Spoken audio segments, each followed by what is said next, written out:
Radical Secular, a video series dedicated to the separation of church and state and the pursuit of justice. Hello, and welcome back to The Radical Secular. I'm Sean Prophet. I'm Christoph Defoe. This week, we are going to talk about money. It's one of the most poorly understood subjects in the world, which is crazy because we all spend most of our time thinking about money. And I'm here to tell you today that almost all of us have been thinking about money all wrong.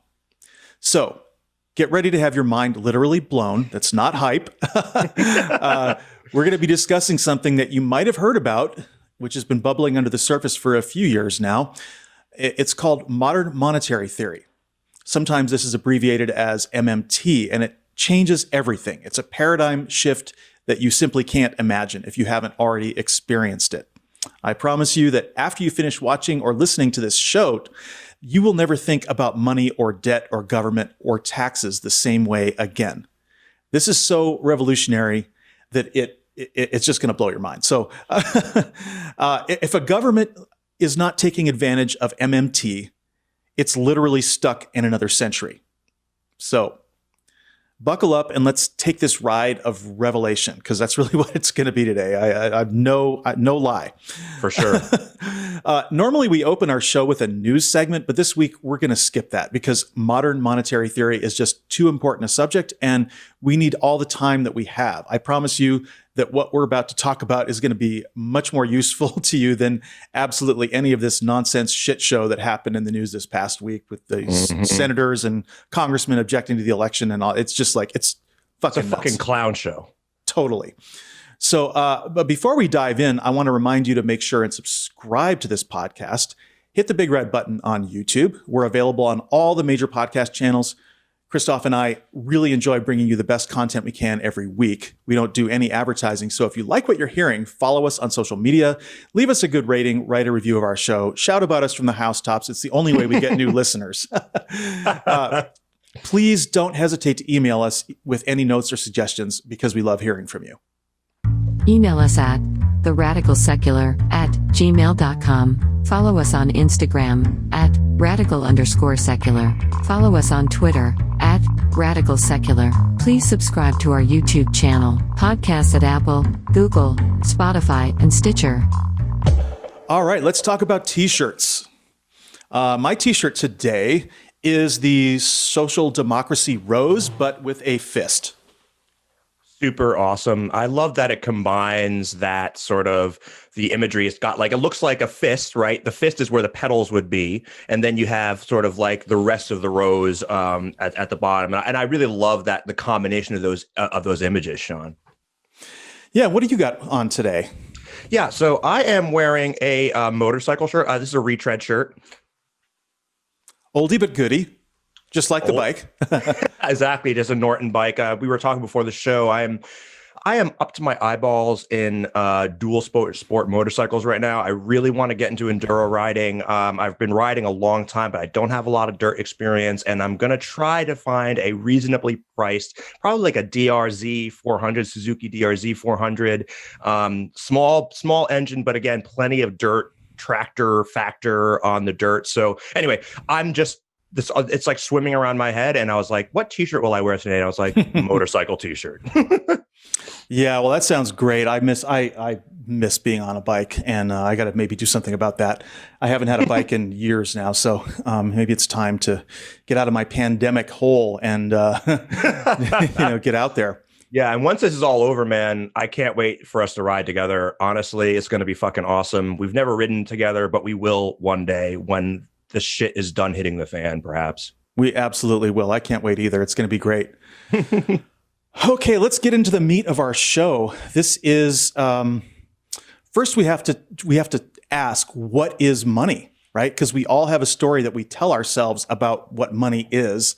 It's mostly negative, and I'm here to tell you that contrary to what many people believe, money is not the root of all evil, nor is the love of money going to destroy your soul, nor is being in debt sinful, despite what the Bible may have said about that, right? Mm-hmm. Money can be a tool of our enslavement, for sure, or it can buy us freedom, depending on who controls it, how it's spent or saved, what kind of accountability we build into our system. Money controls everything to do with our civilization. It is our lifeblood, and without it, nothing we value in modern world would exist. Still, a lot of people get really angry when they consider the flows of money in our world, who has it and who doesn't.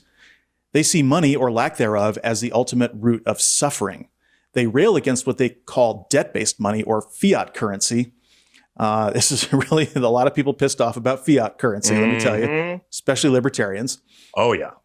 The gold standard, the gold standard, the gold standard. Oh, man, I roll. Oh, boy. I roll. Some people even go as far as calling money a lie. And their reform proposals involve doing away with money altogether in one form or another. And, newsflash, it's not going to solve the problem. Now, there's a quote from the film Star Trek First Contact, which people always bring up, and I love it too, actually. Captain Picard, through some kind of time travel magic, I guess he flies into a Borg chronoton field. He's gone back... pushing power through the deflector dish. All right, that's always the solution, right? Yeah. Reroute power through the deflector dish. That's all every damn time. It's true. It's true. It's like if all else fails.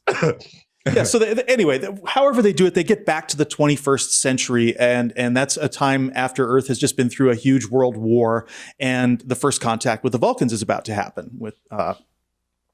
So what ends up happening is that Picard, he beams up to the Enterprise with a kind of a frazzled young woman who's a scientist, her name is Lily Sloan. She's been helping Zefram Cochrane build the warp ship, and they're at a former missile base in Montana. And they're getting ready to launch this rocket that will be the first warp flight. It's going to basically jumpstart the Federation when Earth gets in contact with the first alien race. So the Borg are there to try to stop that from happening, to try to basically just put a cap on human civilization and then assimilate everybody. So anyway, that's the background. Sloan gets up to the Enterprise and she freaks out. And at first she's going to shoot Picard, but then she calms down and she starts taking a look around at the ship, and she just can't believe how big and expensive it is. And so she asks Picard how much the Enterprise cost. And he just kind of looks at her and he says, the economics of the future are somewhat different. You see, money doesn't exist in the 24th century. And she's like, she's been holed up at this missile base and everybody's broke. And, she says, no money? You mean you don't get paid? And Picard says the key line, which is, the acquisition of wealth is no longer the driving force of our lives. We work to better ourselves and the rest of humanity. Yeah. It's obviously a classic line, and it really just sort of it really encapsulates the Star Trek ethos. It's utopic. I also sort of contrast this with the Ferengi, right, and Latinum, right? Yeah. Because deep space. So that's which I found when I watched Deep Space Nine for the first time. I found that to be really interesting, right? Because they still are in the same galaxy, but they are using money, very much using money, right? Latinum is the whole shebang. So does that call into question whether or not that system is really maybe it functions within the Federation, perhaps, but let's be honest. I mean, he's pretty much talking about individuals, because obviously the Federation has to make allocation decisions, and obviously, absolutely. Right? I mean, there's so big decisions involving money are still being made. It's clear, and a lot of races that are in the Federation still use money. So, and even on the ship, right? They have replicator rations. Yeah, exactly. Replicator. So, they trade replicator rations, and so it's not completely. They didn't really do away with money. I think his point, which is well taken, is that greed is no longer the driving force. That as long as everyone has enough, they're not looking to build empires with money. Yeah, and relatedly, that last thing you said, everybody has enough, right? Yeah. Because that's what Lily was sort of getting at, right? It's like, well, how will you survive? Right. Yeah. And in the Federation, you really don't have to worry about surviving. right? Like, right, that's the idea. And in the sense of doing away with money means that you don't have to pay to actually survive, like we live in the, like, you don't have to be a wage slave in order to survive. Well, and we don't really know because, I mean, obviously being in Starfleet is like being in the military. And in the military, they feed you. So right, exactly. It's not that different. And I think some writer really kind of snuck that in as sort of an idealistic, commentary on capitalism. But, we're going to go through here. And I have another example. There's an organization already working to abolish money in the 21st century. It's called the Venus Project. And some of you may have heard of it, and it sort of promotes a blueprint for a resource and technology-driven society without money. And it's gotten kind of famous because it was featured in the film Zeitgeist Addendum. And it advocates a transition to what it calls a resource-based economy. Now, what is a resource-based economy? I mean, all economics is based on a combination of resources and labor. But when they coined this term, they had something very specific in mind. A specific implicit political structure that's not completely obvious from the phrase resource-based economy. And this is from their website. They say, in a resource-based economy, all goods and services are available to all people without the need for means of exchange such as money, credits, barter, or any other means. For this to be achieved, all resources must be declared as the common heritage of all Earth's inhabitants. Equipped with the latest scientific and technological marvels, humankind could reach extremely high productivity levels and create an abundance of resources, end quote. All right, well, a lot of you who know a lot about politics have probably already concluded that that's a description of communism.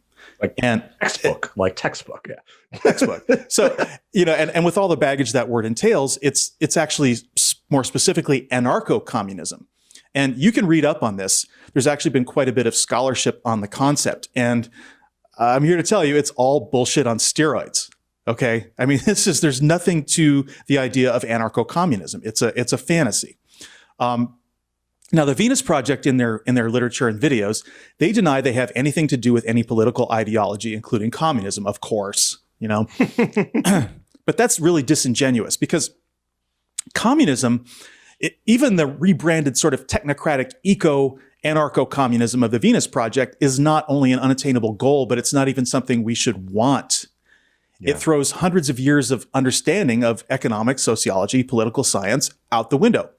And proposals for self-organizing anarcho-communist systems go against everything we know about evolutionary psychology, because they fail to establish accountability, the proper boundaries and feedback mechanisms required to keep human competitive and cooperative drives in balance. Anarcho-communists they have their own evolutionary psychologist, a guy named Peter Kropotkin, who came up with a whole bogus idea called mutualism, what he observed in certain animals. And it's just not applicable. And it's only looking at one side of the ledger, which is that we have cooperation and we have competition, and we got to keep them in balance. And when you listen to someone like Hobbes or Steven Pinker, or any conventional political or evolutionary theorist, Venus Project just throws all that on the shit pile because they either don't understand or they refuse to accept the essential truths that we've learned about human nature and politics. Yeah. And I think what comes to mind here is and we're going to talk a little bit more about this later, but the sort of the naivety of thinking that human beings will just self-organize, right? It reminds me, it feels very libertarian, right? Mm-hmm. This idea that like, oh no, we don't need rules. We don't need structure. That's the libertarian idea. And spontaneously, everyone will just self-organize. And I think it is, this gives me that same sort of flavor, right, when I hear this this Venus Project nonsense. Well, look, I mean, people kind of like having property. So, that's true. How do you get, even if you got 98% of the people who were okay with giving up their property, all it takes is one or two guys to say, fuck you, we're getting our guns and we're gonna stop you from taking our property. And exactly. The whole thing falls apart. So it's just, it's also been tried. And everywhere that communism has been tried, it has required a totalitarian government to enforce. That's what happens. And it's led to a two-tiered society, every bit as unequal as capitalism. Yep. So, I mean, when you look at their goals, does reaching extremely high productivity levels and creating an abundance of resources sound like a very good thing? Of course it does. And obviously, I'm here to tell you today that the way to achieve that very realistic goal is through the application of modern monetary theory to our existing governments, not by chasing some kind of phantasmagorical pipe dream like the Venus Project.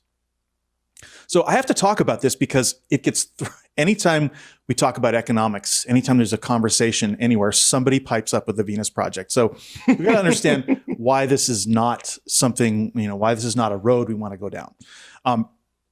So the history of it, it was founded by this late iconoclast architect, Jacques Fresco. He died in like 2017, and he lived to be 101 years old, by the way, which is insane. Remarkable. Yeah. Yeah.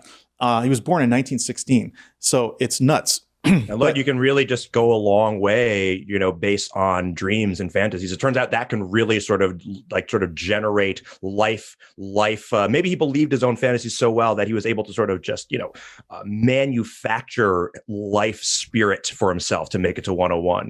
This man had a really good imagination, clearly. Listen, he was a smart guy, but he just couldn't get along with anyone. That was his deal. Uh-huh. If you read his biography, like he practically got fired from every job he ever had. And Interesting. Did not get along in the military. He's just like he was kind of one of these eccentric inventors who had a lot of good ideas that just couldn't put them into practice. Right. So, his partner's name was Roxanne Meadows, and the Venus Project. It's what I would call a fantasy think tank. They haven't achieved any tangible results with respect to systemic reform in the 25 years that the project has existed. They haven't built new cities or systems. They haven't fielded political candidates or lobbyists. They haven't forged any partnerships with companies which could help realize technical goals. Venus Project sees itself as operating outside of the political and economic system. And so its plans for the future are based on a set of cascading false assumptions about humanity, glib hand-waving about transforming the world's economic system to eliminate money, but somehow still producing these abundant resources. So, I mean, some people will say, well, what's wrong with idealism? What's wrong with trying to imagine a great future and then bring it into being? Well, it really drains political energy from the real solutions. Mm-hmm. If you look at the computer animated videos, the Venus Project shows the building of huge projects with innovative construction methods and entirely new cities powered by renewable energy. And no matter how cool these ideas may be, and some of them are pretty damn cool, they look like Star Trek, actually.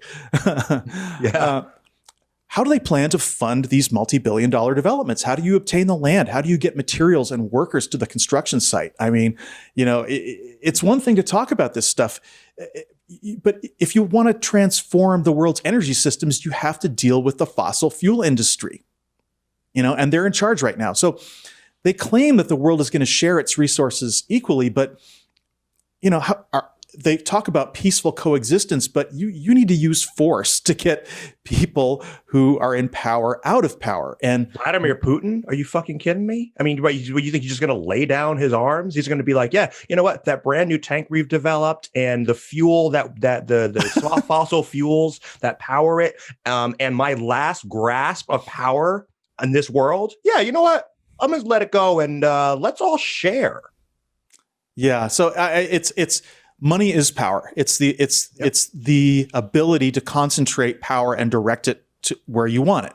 And the Venus Project ignores completely this essential confrontation. And it's a common mistake made by people who have very little money or power to begin with. Mm-hmm. They just declare themselves to be outside of the game. Yeah, exactly. And this is a problem a lot on the left, and we talk about this on the left, is this misunderstanding of power. We watched, we didn't talk about the news today, but we don't need to because we know what Mitch McConnell's doing, right? Mm-hmm. And there's a man who understands power. Mm-hmm. He understands leverage, and he is a ruthless power player. And on the left, what do we have? What do we have on the left? We have people. We have some people that jump up and down and scream, and then we have other people who like. I mean, and frankly, look, I love Joe Biden, but are frankly Pollyanna-ish about how Republicans are suddenly going to say, are suddenly going to just wake up from their stupor and become statesmen again? No. And that is, I think, one of the underlying problems of this Venus Project, as we're talking about, is just this misunderstanding of power. And we misunderstand on the left to our detriment. To our detriment. And I think the gloves have to come off. We have to build institutional power. And this is exactly what the Venus Project is. They are guilty of this in spades. I mean, talk about Pollyanna. Russia, Saudi Arabia, Wall Street. Come on. You're dealing with thugs. You're dealing with people who will just kill you or break your bones or destroy you economically or make sure, they'll just ruin you. You. Vladimir Putin will literally kill you, like literally kill you. Like we're going to talk about next week about power a lot next week when we do our show on the our show on The Boys, the Amazon show.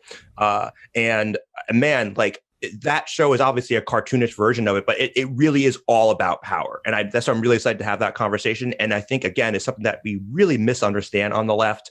And it's so critical that we wrap our mind around it. Like Saudi Arabia, come on, these guys, their entire economy is based on this. You think they're just going to lay down? Anyway, that's a rant we could go on, but nevertheless.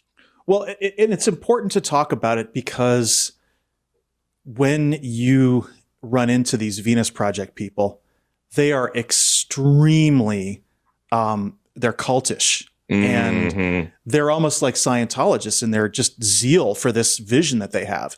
And I've dealt with them on social media for years. It's like, it's kind of like dealing with Ron Paul followers or Lyndon LaRouche, or they're kind of crackpot political extremists. But they get in the way, they derail the conversation. And that's what I can't stand about it. And so, I'm actually talking to one guy now. I had a Zoom call with this guy and he really wanted to talk to me. And I think he was trying to sell me on the Venus Project. And I told him all of what I just said here pretty much. And he's still completely on the Venus Project kick. So, I mean, look, someday maybe robotics, nanotechnology, advanced 3D printers, replicators, we could, our food is all being produced by automation, our products, we could reduce scarcity and reduce the need for money. But somehow we still have to make decisions as a society on, do we do this? Do we do that? How do we compare a project to see which is more efficient? Somehow we have to track people's obligations to one another, and call it whatever you want. Human civilization requires something that looks, acts, and smells like money. Ain't that the truth? So, okay, that was talking about what we don't need to do. Now we're going to talk about what we should do and how we apply modern monetary theory to our existing system. But in order to do that, we have to go back and kind of understand a little bit more about the history of money. And so the first thing we normally think about when we hear the word money is scarcity. There's never enough money. Modern monetary theory tells you the opposite. With MMT, there's always enough money, and that's the key to the world's future. It's the exact opposite of this nonsense that you always hear, that the world is hopelessly indebted to itself to the tune of hundreds of trillions of dollars. People repeat this fear-mongering lie as if they're absolutely certain that the world's economies are about to collapse in a massive debt default. And you need to know exactly why that's bullshit, and that's what we're going to talk about right now. So I'm going to go through a detailed point-by-point summary that I made of a video from a guy named L. Randall Wray. He is one of the founders of modern monetary theory, and there's a few others. Another important name in the field is Stephanie Kelton, and she became an advisor to Bernie Sanders, and we're going to summarize her lecture as well. Then there's Bill Mitchell, an economics blogger from Australia, and Warren Mosler, who's a sovereign debt bond hedge fund guy. So I'll put links to all these people in the show notes and their videos, and you might not need to watch their videos because we basically stole this presentation from them because we feel like this is so important that we need to spread this idea widely, and I'm sure they won't mind because they're kind of evangelists for this. And yeah, I mean, they put this up on YouTube for everybody to watch, right? Like they obviously want this idea out, and we are here to spread it because it's a goddamn good idea. Yeah. Yeah. So, okay. So first we have to talk about the fake story of what money is. And so and this is something that you probably learned, I don't know, in high school, college, whatever, when you first learned about money, it probably went something like this, that in the beginning, there were primitive tribes of hunter-gatherers, and they bartered and traded things with each other. Barter being inconvenient, people don't have what the other person wants all the time. So they need a consistent universal commodity to represent a tradable value, such as gold or silver.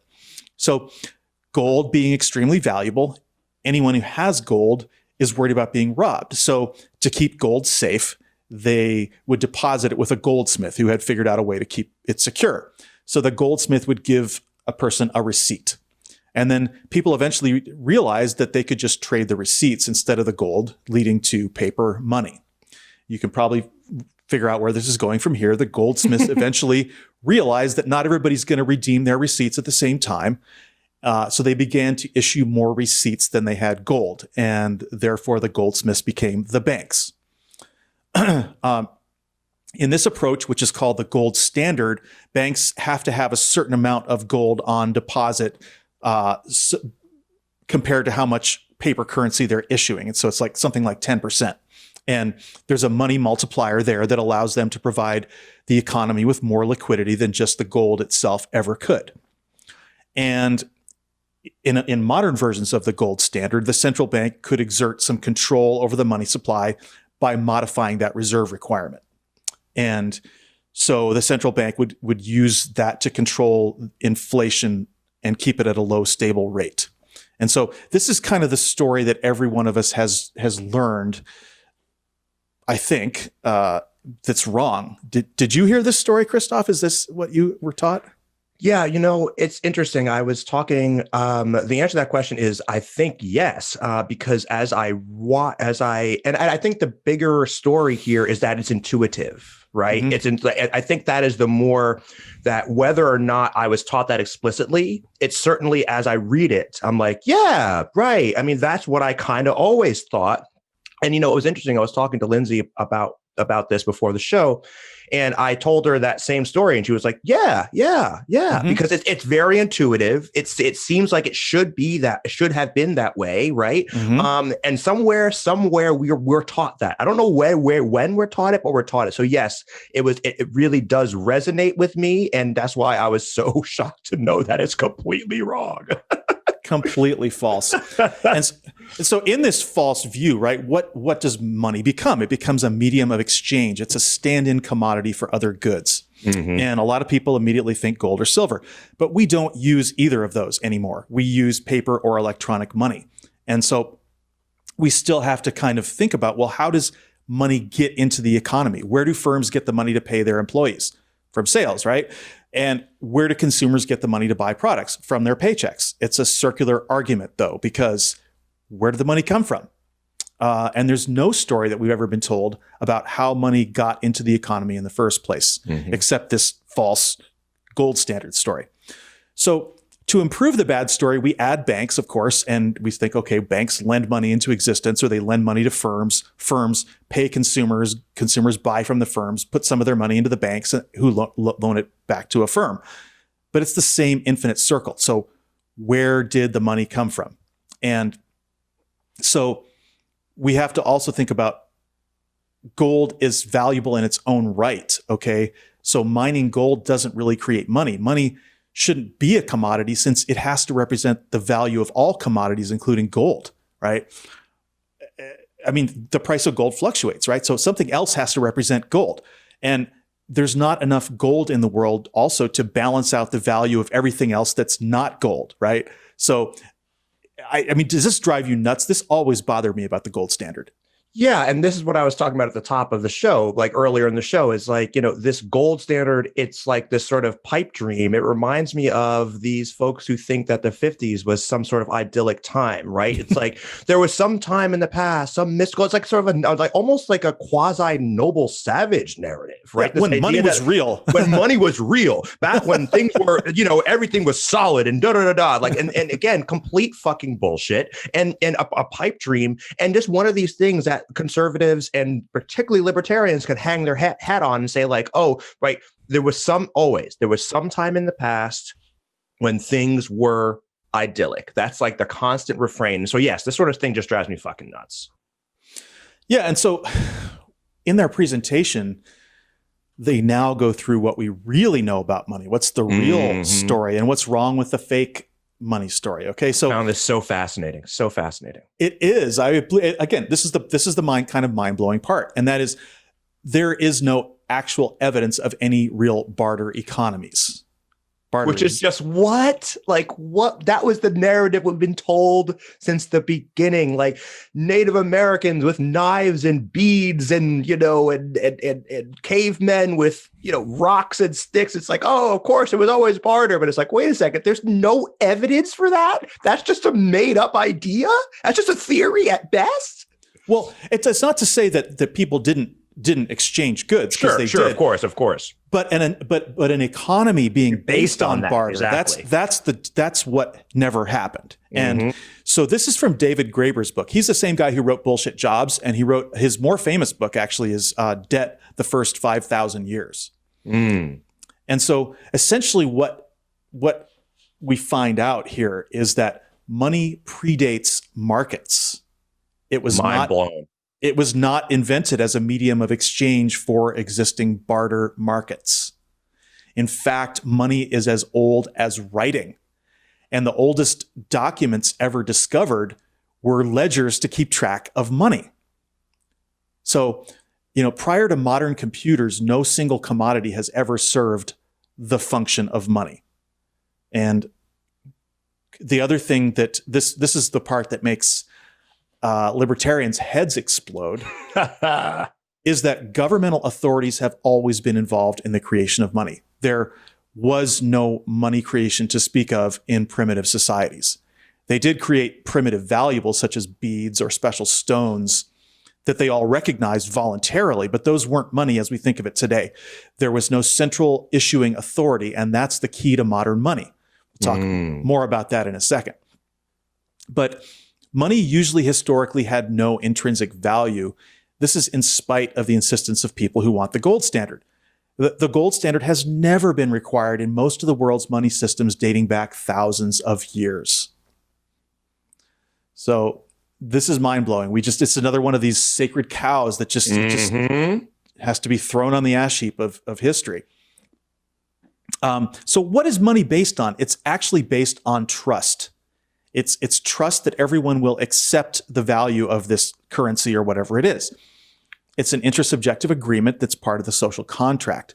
But this is really too thin a rationale because there's no circular flow story that can explain where money comes from and how it gets into the economy.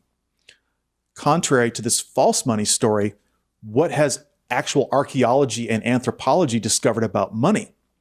And that is that 500,000 years ago, before we even recognize the existence of modern humans, there are scratch marks in rocks that seem to represent numbers or quantities. They're pretty clearly keeping track of something back then. We don't know what it was. 50,000 years ago, there were organized collections of bones with more complicated scratch marks on them. We still don't know what they were keeping track of.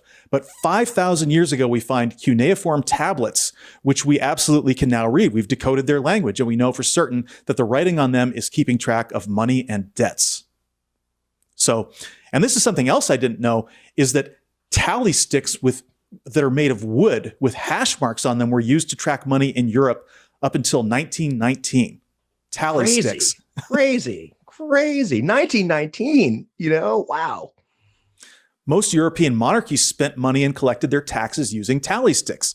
Did you ever heard of this? I mean, I always thought it was coins, but it wasn't. Yeah, and all those movies, like, with the knight in shining armor, they're always hauling around little bags of gold, coins, throwing the coins to the commoners. What? No, sticks, fucking sticks. Yeah, and then all of our terminology of stocks and stubs, or two halves of a stick, keeping score, making a score mark on the stick, okay, all comes from tally sticks. This is something that I didn't know. Mind blown. Mind blown, dude. So here's the major revelation of this whole episode, and this is, what is the definition of money? Drum roll. Money is record keeping.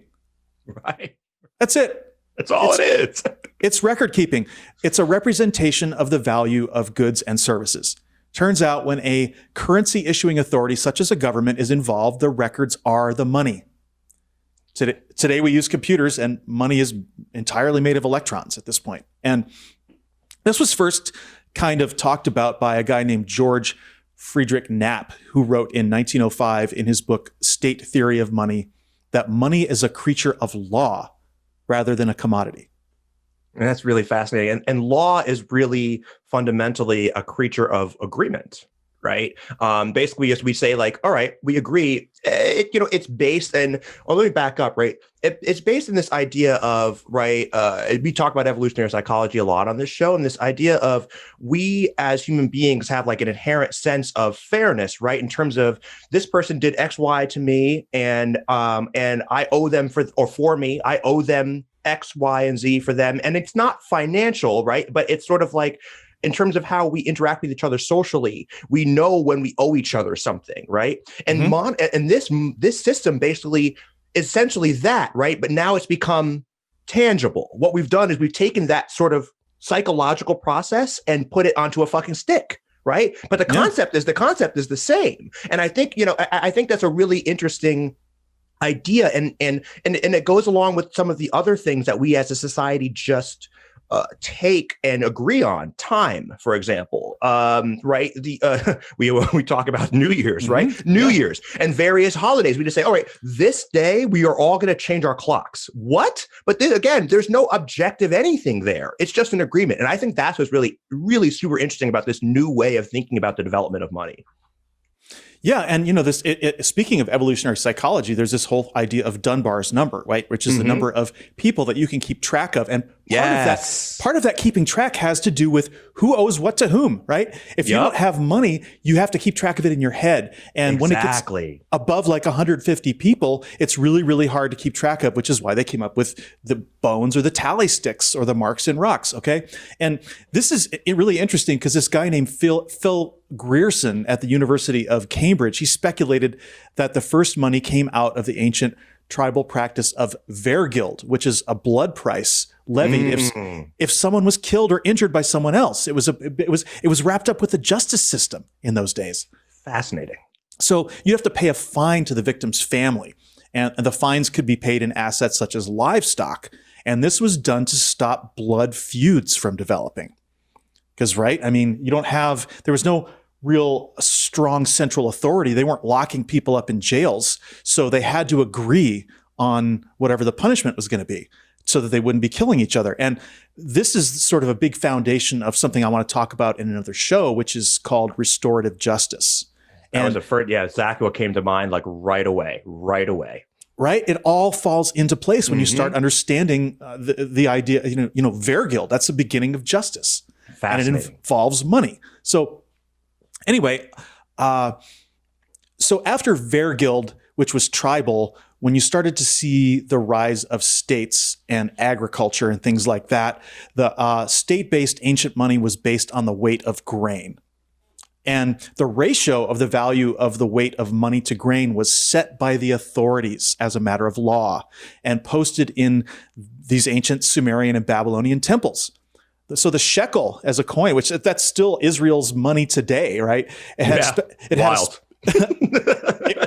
was a specified weight in silver, and you with that you could buy a specified amount of grain. And the state had a monopoly on the money supply, and they had the authority to set the value.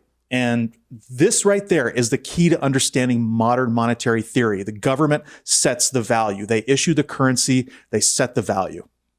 Yeah, and I hate to keep harping on libertarians. Just kidding. I love harping on libertarians, but this is why you need a strong central fucking authority. You need you need a fucking referee. You need a fucking referee. Yeah. So, I mean, it's absolutely fundamental to a government to control its own currency as the referee. And, when the U.S. was founded, we didn't use England's pound. We created our own currency. So one of the first things we did. And, paper, coin, electronic money, those are just ways of tallying value, just like the tally stick. And tally sticks were very advanced for their day because you were splitting them and because it was a unique piece of wood, they were very difficult to counterfeit because you have to put them back together. They have to fit perfectly, right? So, you inscribe the value and you inscribe it across the whole stick. Then you split it in half. Both parties have a record. It's indelible, can't be changed by either party. So, this right there, it's the essence. Money equals record keeping. Right. So the use and value of a currency, it's based on the power of the issuing authority, because the currency being a record is a promise to redeem.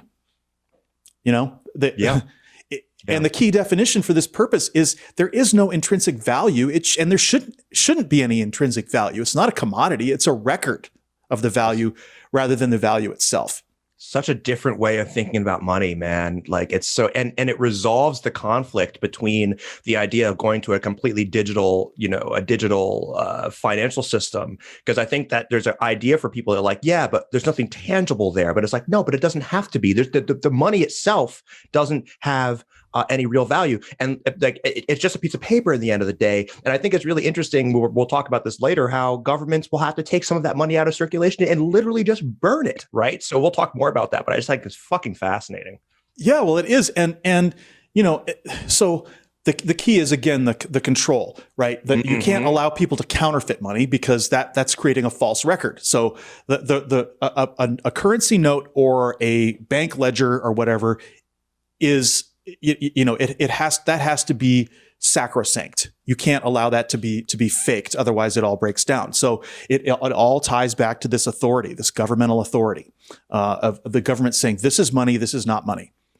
Okay, and where governments have a problem is, for example, in the Eurozone, because coining currency, it's an essential function of all states, and when you lose that function, okay, it's a problem. And the Eurozone right now is composed of countries that used to control their own currencies, the Deutschmark, the franc, the lira, and so forth.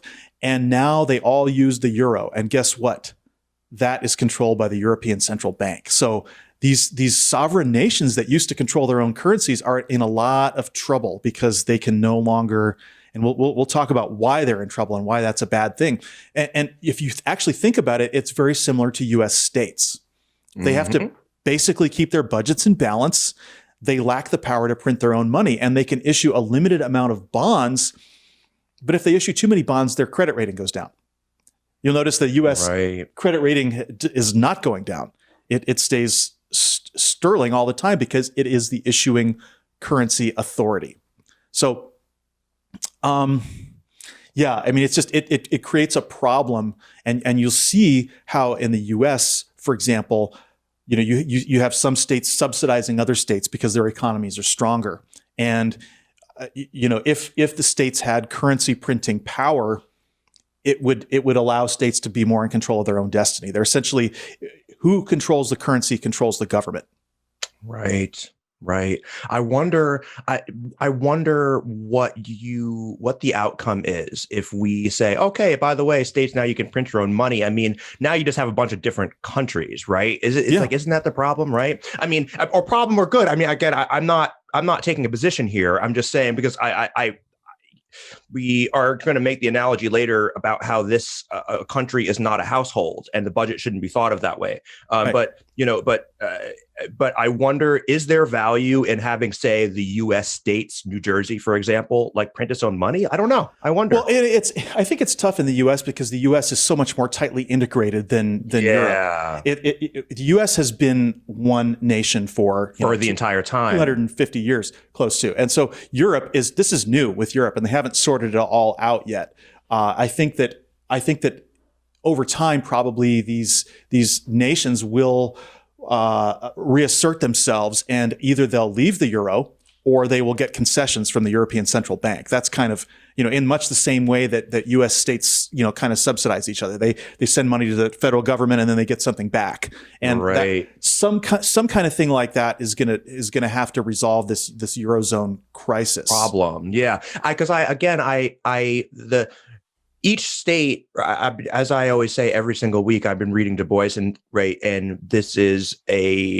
was a time when each U.S. state had a much stronger identity, right? Mm-hmm. As you were a Virginian, before you were an American, right? You were a South Carolinian before you were an American, and that's now been flipped. And of course, in our Constitution, rules. We have one constitution for all states, right? Whereas there's the Euro and there is the European Union, but there's also France with their constitution and their system of government. So it's like it's almost as if the Eurozone has the worst of all worlds, right? It's like they function part like a quasi large state, but it's just like, again, the worst of both worlds in a lot of ways, it seems to me. Well, it's an economic union without a political union. You know, that's a great point. That's a great way to put it. And whereas in the U.S., I mean, U.S. state constitutions are subordinate to the federal constitution and things like that, and the federal government can overrule states in a lot of ways. So it's a much tighter political union than the Eurozone, and so we've worked out more or less this idea of how each state relates to the federal government, and I think they have some work to do. Yeah, I don't know if it's going to succeed. Looking at Warren Mosler's presentation and L. Randall Wray and their discussions about the European Union, they were not optimistic that it would survive as an economic union. Interesting. Fascinating. But let's go back to early America, because, early American, by the way, now, one concept we have to understand is that taxation is actually what gives taxation money. is theft. Taxation is theft. No, that's just me being a libertarian, everybody. This is why libertarians hate MMT. They're never going to get along. Libertarians think that modern monetary theory is I think one of them said it's a bad joke that's not even funny or something. It's they really just don't get it, because it demonstrates how bankrupt libertarianism is as a philosophy. Yeah. But without taxation, there is no money. Taxation ensures that the sovereign nation has the power to deliver on its promise to redeem its currency, right? You issue a banknote, it says this is legal tender for all debts, public and private, which means that the government has to take it back. That's what a currency issuer does. They have to take it back. It has to be legal to be able to pay your taxes in it, any fees or any other obligations that you have to the government. The currency the government issued has to be accepted back, and that's important. We'll talk more about that. But early American colonies were in the same situation. They were using pounds, and they were not allowed by the British Crown to coin their own money. And so they always ran short. It was almost like being on a gold standard because they were using foreign currency. And eventually they just said, I don't know exactly how this happened, but they said, fuck it. And they decided to issue their own paper money. And so they passed a law to issue 10,000 Virginia pounds. At the same time, they also passed a law to impose a 10,000 pound tax. And so if you notice, what's happened there is you've created money, but you have not increased the net money supply. So they issued all this currency, but they did not create inflation. And so people could pay their taxes either in the British coins or they could pay it in the new Virginia paper notes. And when the colonial legislature received the tax revenue in paper notes, they burned the notes. They kept and spent only the taxes paid in coins, which is about 1/4 of the taxes. And so notes not paid in taxes remain in circulation. But if you notice, they just replaced the coins. So nothing actually happened there. They increased liquidity without leading to inflation. So the King of England did the same thing. He burned tally sticks when they were received as tax payments. And there's an interesting, funny story that when they stopped using tally sticks, they burned all of them at once, and they basically burned down the Exchequer building. That is pretty funny. So it's fucking true, and it's hilarious. They literally burned money to take it out of circulation. It's wild. It's wild. It's wild. It's like that's used as sort of like a trope or like an idea, right? Burning money. It's like also money grow on trees. It's like a similar sort of concept, right? Like they're like the mirror image of each other in some ways. But it's funny to actually be like, no, they actually did burn money. They really did. And that's how you control inflation, right? Yeah. Take money out of the system. So there's a guy that they brought up in their lecture. His name is Beardsley Rummel. And this was in L. Randall Wray's presentation. And Beardsley Rummel was the chairman of the New York Federal Reserve. And he's really important in the development of modern monetary theory because he came up with the insight in 1945, taxes for collecting revenue are obsolete, which is astounding, right? I mean, what a statement. Because during World War II, they used modern monetary theory to fund the war effort. Okay. And so what they realized is that the money the government spends does not come from taxes. It comes from the government's currency creation ability.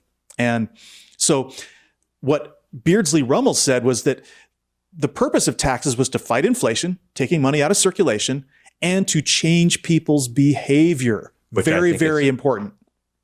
So fucking important. It creates incentives and disincentives, and that is how you control behavior. And that is what, frankly, what the function of a government is to make people not behave in a supremely selfish way. Right. And so, again, right now, we have a lot of billionaires, and one of the problems with billionaires is, aside from hoarding money that's not circulating and being used to buy goods and services, they also tend to buy the political system. Mm-hmm. So if you want democracy, you have to collect taxes from those billionaires to prevent them from getting too powerful. Not even to get their money. We're not trying to take their money. We're just trying to make sure they don't become so powerful that they overwhelm democracy. So that's a really important insight from Beardsley Rummel. And, the U.S. was running deficits of 25% of GDP during the war. That would be equivalent to like $5 trillion a year, okay, in today's dollars, okay? And there was no negative impact. The Federal Reserve bought lots of government bonds to keep interest rates near zero, and we're doing some of that today. And, we'll come back to World War II later to talk about how the government managed to borrow 25% of GDP every year and still not create inflation. It's super interesting. But more interesting is how this power of modern monetary theory was used to recover from the 2008 financial crisis. Federal Reserve Chair Ben Bernanke testified before Congress that the Fed created $34 trillion to save Wall Street. How did they do this? I mean, this is like 6 or 8 or 10 times the U.S. annual budget. And they did not take that $34 trillion out of tax revenue. They created $34 trillion in real U.S. dollars with keystrokes. I love to hear that. It's just like, I mean, I read that earlier and just mind fucking blown. I mean, it just turns everything that we think of in terms of monetary policy on its head. I mean, it really, really does. And I think it's because it's not immediately intuitive. It may not be intuitive because of how we've been socialized, but it's not intuitive to think of that you can really just make money. It doesn't, it's not intuitive, but here we are. Yeah. And so that $34 trillion magic money stunt that Bernanke pulled, it's something that I totally missed that. I don't know. I mean, did you know about this? No, I had no fucking idea. I mean, we all survived through this financial crisis, which sucked. I mean, I went bankrupt in 2010, like a lot of people. And yeah, it sucked. I almost lost my house. Didn't quite. Mm-hmm. But, I never understood in my wildest imagination that all that bailout money came from thin air. Okay. And why couldn't they have given that money directly to people instead of to banks and Wall Street firms? Everyone could have paid their mortgages and the banks would have been saved too. Yup. Just world fallacy, man. Just world fallacy. And this idea, which is a theme that we are going to definitely strike as we get deeper into this today, this idea that people deserving poor versus deserving, not even deserving poor, deserving people versus non-deserving people, right? Like this idea of that people shouldn't, God forbid, somebody who doesn't deserve, a $600 check or something should get something for free. Oh my God, God forbid. And Bernie Sanders says this all the time on the floor of the Senate. God forbid somebody gets a little more money than they absolutely need. Look, this is a country where kids will go through the lunch line in school, and if they get to the cashier and they don't have the money and they're over their limit, we literally throw their food away rather than give it to them. We throw their food in the garbage because we think it's so terrible that some kid would eat for free. You know, the ethics of that, the backward ethics of that, Sean, it just makes me fucking sick. It's sick. And so it's this concept of moral hazard. If you give somebody something for free, then it's going to ruin them for life. And, you know, so Americans basically, you know, whether it's the Republican Party, Fox News, would just not put up with the idea of rewarding people who'd taken out bad loans. So it took their homes. We just took the homes from these people and we paid Wall Street with keystroke money. All right. Which, you know, and Obama had this HAMP program, which was good, but it was limited. I mean, it was basically just like, we'll reduce your payments a little bit and we'll let you keep your house. But the problem with that is some people didn't have a job at all. Exactly. A lot of people. So that's, you know, I don't know. How did you fare during the financial crisis? So during the financial crisis, I graduated law school in 2009, right into the financial crisis. So it actually hit me pretty hard because I wasn't insulated being in school. I was now right out. So like as a result, I started, the legal profession was decimated. So I still had my job, but it didn't start for almost a year later. And that's when I ended up riding my motorcycle to California. I was just dirt broke. I mean, and dirt broke is an understatement. It was dirt, and it was really tough too, because I take medication and that medication costs like, you know, it was still under patent at the time. So it was like something like $17 a pill, you know, and that it was in, so I couldn't take the I would go to CVS, and sometimes the CVS lady, because I would go to the same place, she would sneak me extra pills. Wow. because that's where I was, you know. And I also have these debilitating headaches that that come and they go. They're called cluster headaches, and like if I don't have medication during those cluster headaches, like I can't function, right? I cannot function. And this is the sort of thing that I was dealing with during this era. So I did start at my job, but even after I started my job, there wasn't enough work to go around, right? So it was really tough. And because there's something called a billable hour requirement. 2,000 hours is low, but usually it's more closer to 3,000 hours at most firms. And if you don't make that number, you just don't advance, you get laid off, you get financial disincentive, money taken away from you. So definitely don't get bonuses. So it definitely directly impacted me even after I started working. So so I didn't have a house or anything like that, but I was sort of hit from a different perspective. Yeah, well, everybody was hit, and everybody was. Of course, in the U.S., I mean, it's your money or your life when it comes to healthcare. Exactly. So, and we realize this is not necessary, okay? Because what we're going to find out as we go through the rest of this, we recognize now that creating money to spend into the economy to help people is as simple as writing an IOU. And the key is that the IOU has to be able to be redeemed, and government is always the one who guarantees that IOU. This is what is often referred to as fiat money. And libertarians think it's worthless, but it's not worthless. It's always as valuable as the government's promise to pay. And any government that controls its own currency can always pay.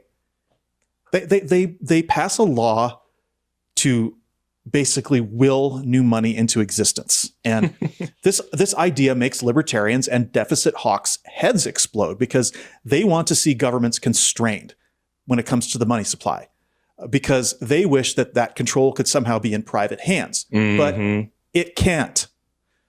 Leaving money creation in private hands would be a disaster, because the private sector simply cannot keep any promise that they might make to redeem money.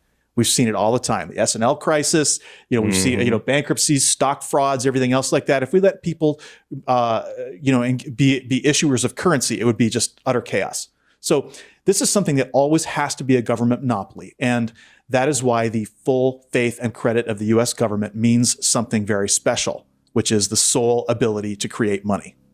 Absolutely. Absolutely.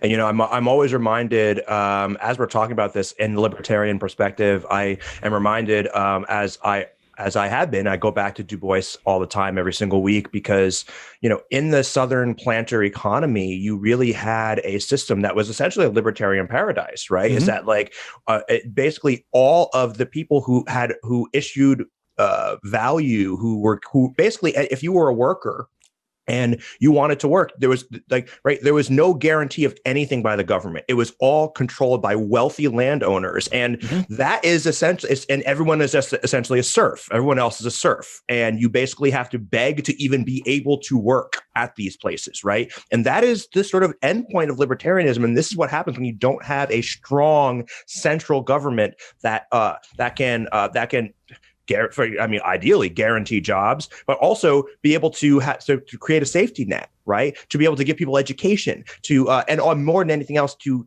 keep to counterbalance the concentration of wealth in the hands of individuals. So as you're talking about this idea that we want libertarians want private people to be able to issue currency, Bitcoin, whatever.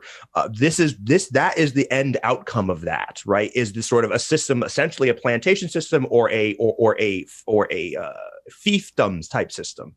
Yeah, it's feudalism, it's warlords, it's feudalism. That's the word I'm looking for. Yeah, and I mean, when you actually look at what money is, all money is credit money. There's no money without debt. The state's money becomes the government's debt. And this functions so long as the government accepts its own money back in payment. Sovereignty, then, we understand, is a set of institutions which has the power to levy fees, fines, and taxes, and to specify what currency will be accepted in payment of those levies. It's literally the most fundamental power of a sovereign government, even more important than the territory the government controls. Mm-hmm. Mm-hmm, mm-hmm. And this connects to the whole Hobbesian idea, all the social contract theorists, but especially Hobbes, right? This idea of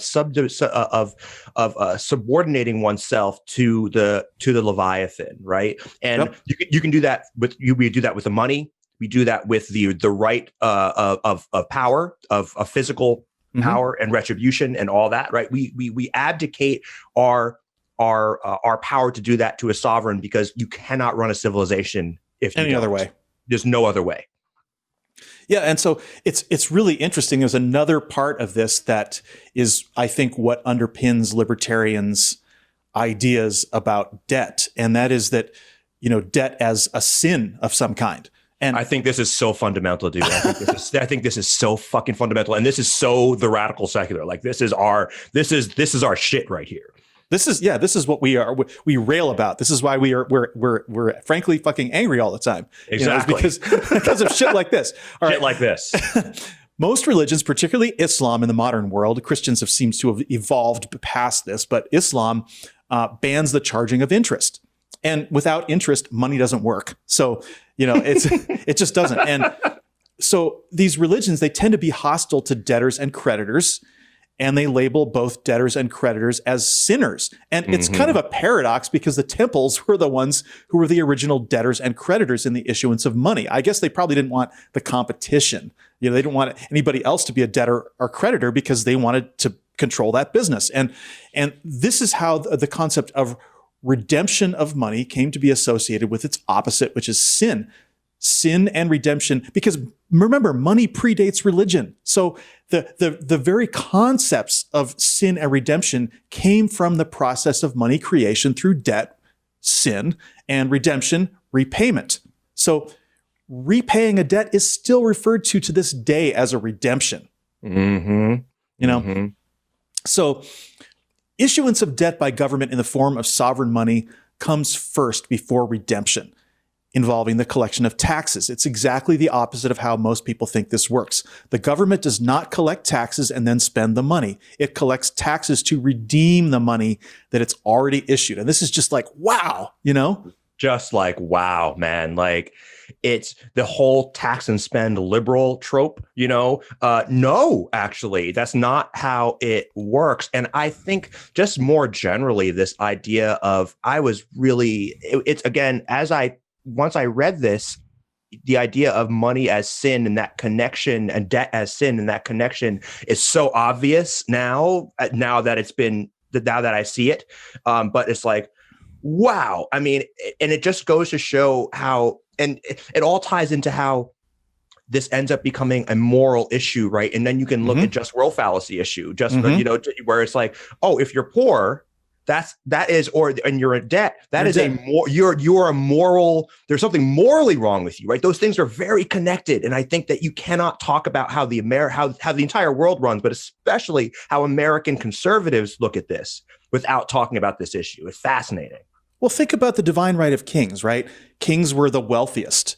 And they were the wealthiest because they were the ones controlling the currency, by the way. Right. Right. So the king is attached to God, and so therefore wealth is divine. I mean, this is so ingrained in people's heads right now and always. I mean, this is why it's so hard to really convey these concepts of modern monetary theory, because they're counterintuitive. And again, I don't know if they're counterintuitive because we've been socialized that way since the agricultural revolution, or I wonder, or since beginning, or is it something inherent to being a human being that this idea reflects is reflected in this idea? I wonder. I don't know, and I'm not sure what the answer to that question is, but I wonder. Well, here's the concept. It's an abstraction, right? When you start to think about the government can create as much money as it wants, you think, well, where does it come from? And so it's almost like the idea of looking at where does humans come from? It's much easier to say, well, they were created by God, and it's much easier to say that money has to be created by work. Right, the labor theory of value kind of thing, right? Sure. Going back to Marx and whatever, and then the Puritan work ethic. Those things all kind of conspire to make the idea of the government creating money from nothing abhorrent. Yeah, that's so interesting, right? And it goes back to that's such a great connection, Sean, because it reminds me of how folks they cannot wrap their mind around the idea of something from nothing, right? They cannot wrap their mind around a universe from nothing, right? That idea is so counterintuitive to the way we understand the world, right? Because we know that if I want X, I have to do Y, right? That's how we operate in this world. Things don't come from nowhere, but things sometimes do come from nowhere. It had to have, right? It had to have. So anyway, but I think that's really interesting. And to make that connection of why this makes people feel uncomfortable, the idea of the government just making money from nothing. Yeah, and as it turns out, we'll find out later, there are limits, and there are real limits, and this does all make sense. But when people initially hear it, they just go, ha, ha, ha, and they just mock it and dismiss it. But part of that comes from this idea that you mentioned earlier about government is not like a household. And for most people, they think to themselves, right? They think, well, I couldn't borrow as much money as I wanted. I have to balance my spending and what I take in. And, we all know this intuitively, that for a family or a business to just keep borrowing money is a terrible strategy. It's not going to end well. You're going to lose your business, lose your house, be evicted, whatever. So, and oftentimes you'll hear this from economists from the Austrian school. They talk about government debt as if it was household borrowing.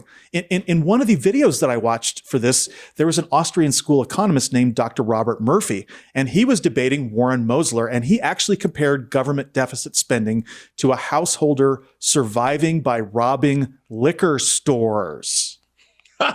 And it's so, again, you'd want to talk about, and conservatives do this all the time. You see this, it's like the idea of it's analogous to bringing a snowball onto the House floor, the Senate floor, and saying, look, how could there be global warming? It's like, because it's somehow intuitive to think that way, right? But it's like, it's intuitive to the way our brains work, but it's not the way it actually works. And so this idea that we all can physically feel what it's like to have a household budget, and to survive in capitalism.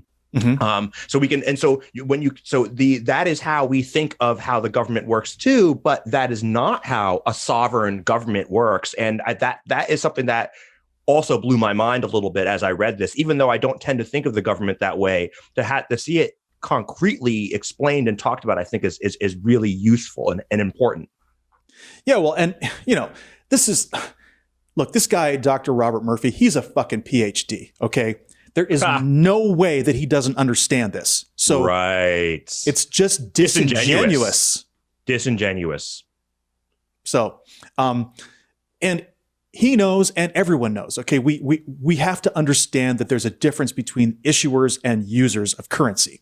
An issuer of currency can't go broke.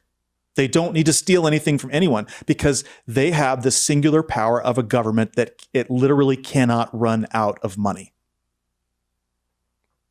It's fucking crazy. And like, it's, again, conceptually really hard, I think, for people to wrap their mind around. And that's why I think modern money, this MMT it has such an uphill battle, right? Because it's not intuitive, and this is what pisses me off so much about so many conservative arguments, right? It's like another great analogy is would you leave your door unlocked? Right. In terms of immigration. Right. Like, yeah, right. In terms of defending it's totally dishonest. No, that's not the way a country is not your fucking house. It doesn't work that way. You don't have people coming in your house and working and leaving and sending money out. It doesn't work that way. And again, the concept, it's these easy concepts it's easy explanations and disingenuous explanations of how things work that folks that are not particularly sophisticated will swallow hook, line, and sinker. It's motivated reasoning, okay? Because if you look at the libertarian agenda, they do not want to recognize governments. They think of everybody as an individual, and they don't want to recognize or even try to understand systemic effects, right? Right. And they don't want to recognize any authority. They think that everybody, nobody should have any authority over anyone else. That's the libertarian ethic. So the idea of that is so automatically, it's going to compare your country to, letting people into your country to letting people into your house. It's going to compare the federal budget to a household budget. It's completely, it's just so dishonest. And frankly, it's childish. It's childish, and it's anti-systems, right? As you always say, and what we always say on this show, it's this idea of, it's this idea of like, and I'll make another analogy. I'm making a lot of analogies. Another analogy is like, oh no, I'm not racist, but I also vote for policies that disproportionately impact people of color, and it's like this sort of artificial disconnect of this is the libertarian perspective, and again, it's disingenuous. It's not like these people are stupid. This guy's got a fucking PhD. He's not stupid. Is like, he knows what he's talking about, but he's making a disingenuous, cherry-picked argument because of his ideology. It's an ideologically driven argument, not an outcome-based argument, and that is one of the fundamental problems about libertarianism. That it's always ideologically driven. It is deontologically driven. It is not utilitarian or outcome based. Well, and they sit there and they try to make it all, clinical and generic. It's like, oh, I just want a balanced budget. But within that statement, they are denying resources to the poor. And so it's an ability to try to distance themselves and make a dishonest argument to maintain hierarchy inequality. And exactly. Defense of hierarchy every fucking time. And they're not honest with themselves about it, about what they're doing. So, okay, government spending. How does the government spend?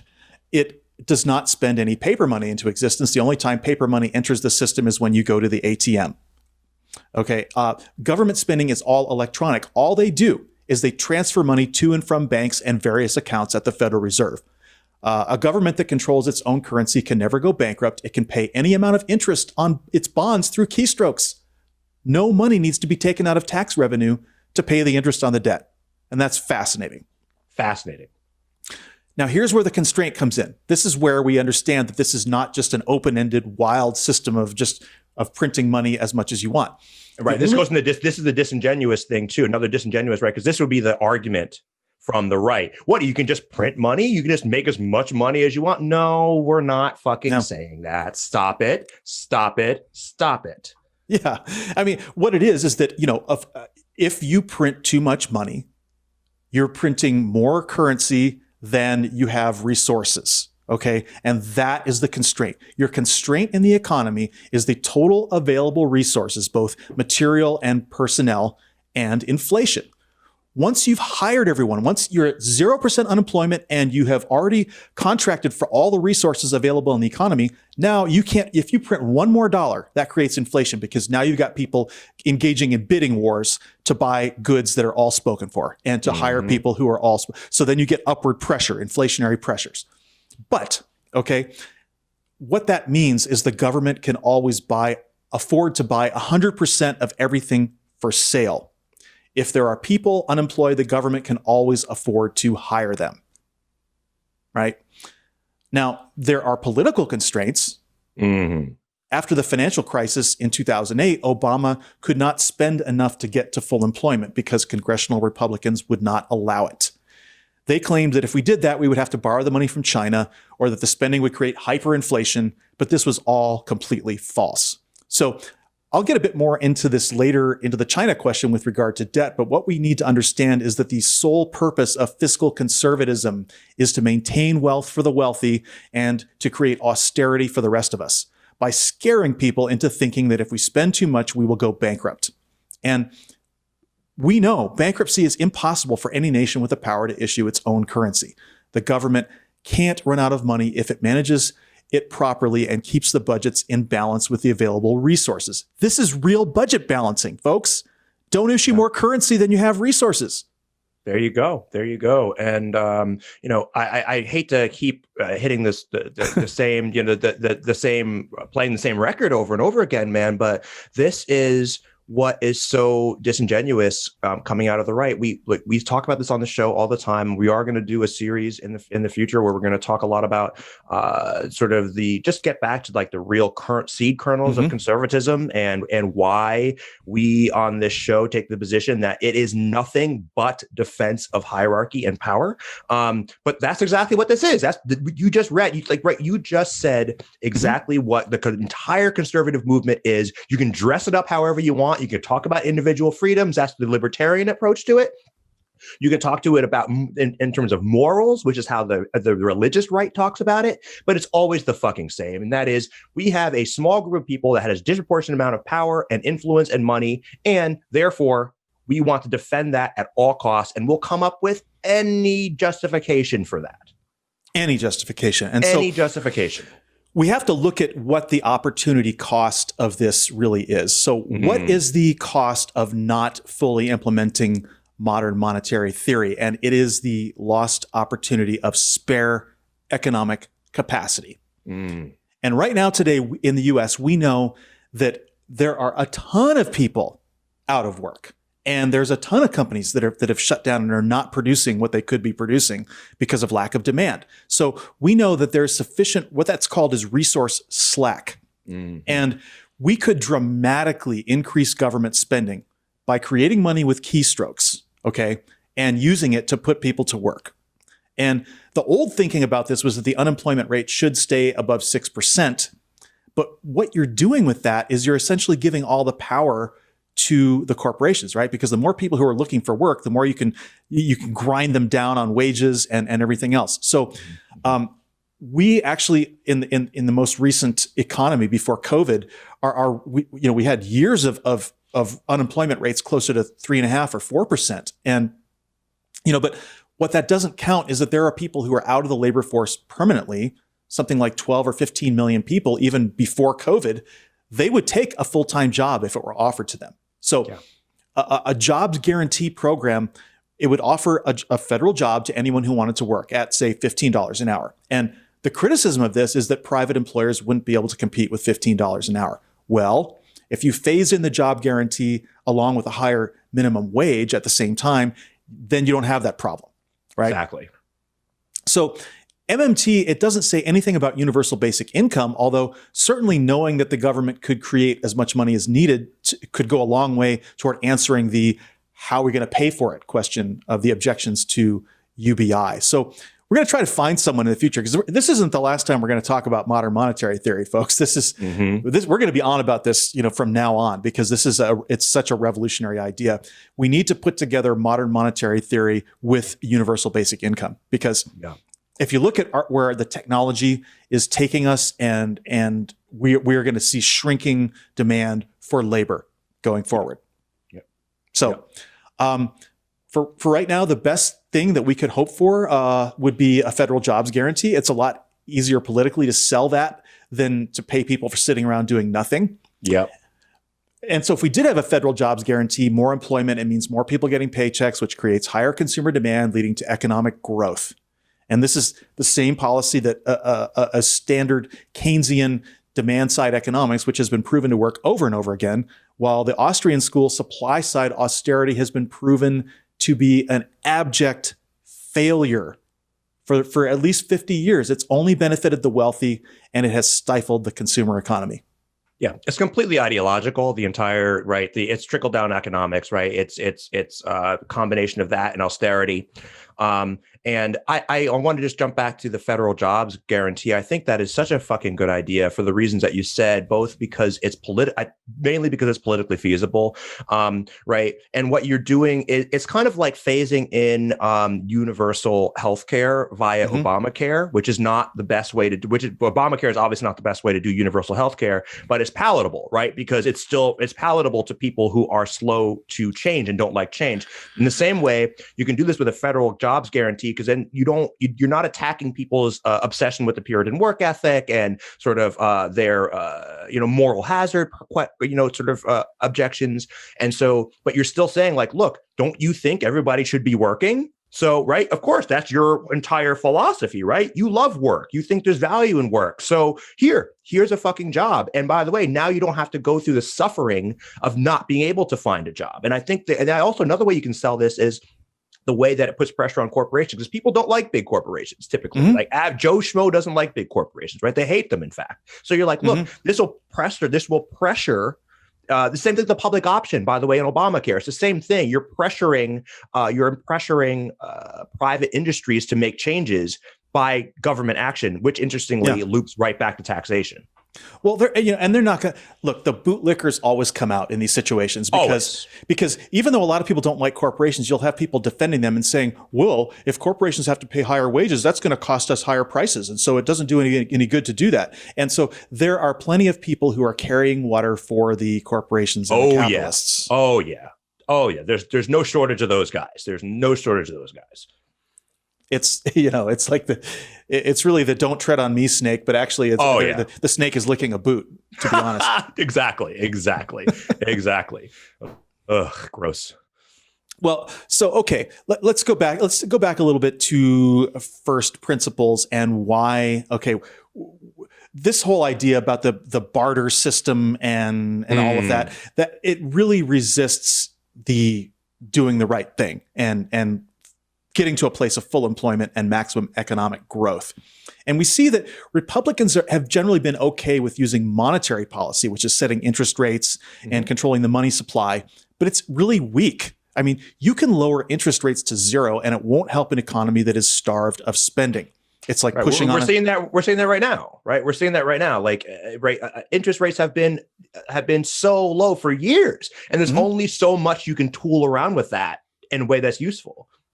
It's not helping poor people. It's no. Because what it does is it creates this, especially when you do quantitative easing, you're transferring money that is now available to buy stocks. And so you get the stocks are soaring and, Main Street is suffering because there's not enough demand. Sure. So it's pushing on a string when you use monetary policy. So, businesses, in order to invest, they have to see profitability in the future, which depends on demand. And that's regardless of how low interest rates go. You can have interest rates at zero, and if a company doesn't see demand, they're not going to expand. Right. So all this does is drive up asset prices, and it doesn't deliver any help to the jobless. And we could even be going in the wrong direction. Do we really want a 30,000 stock market right now?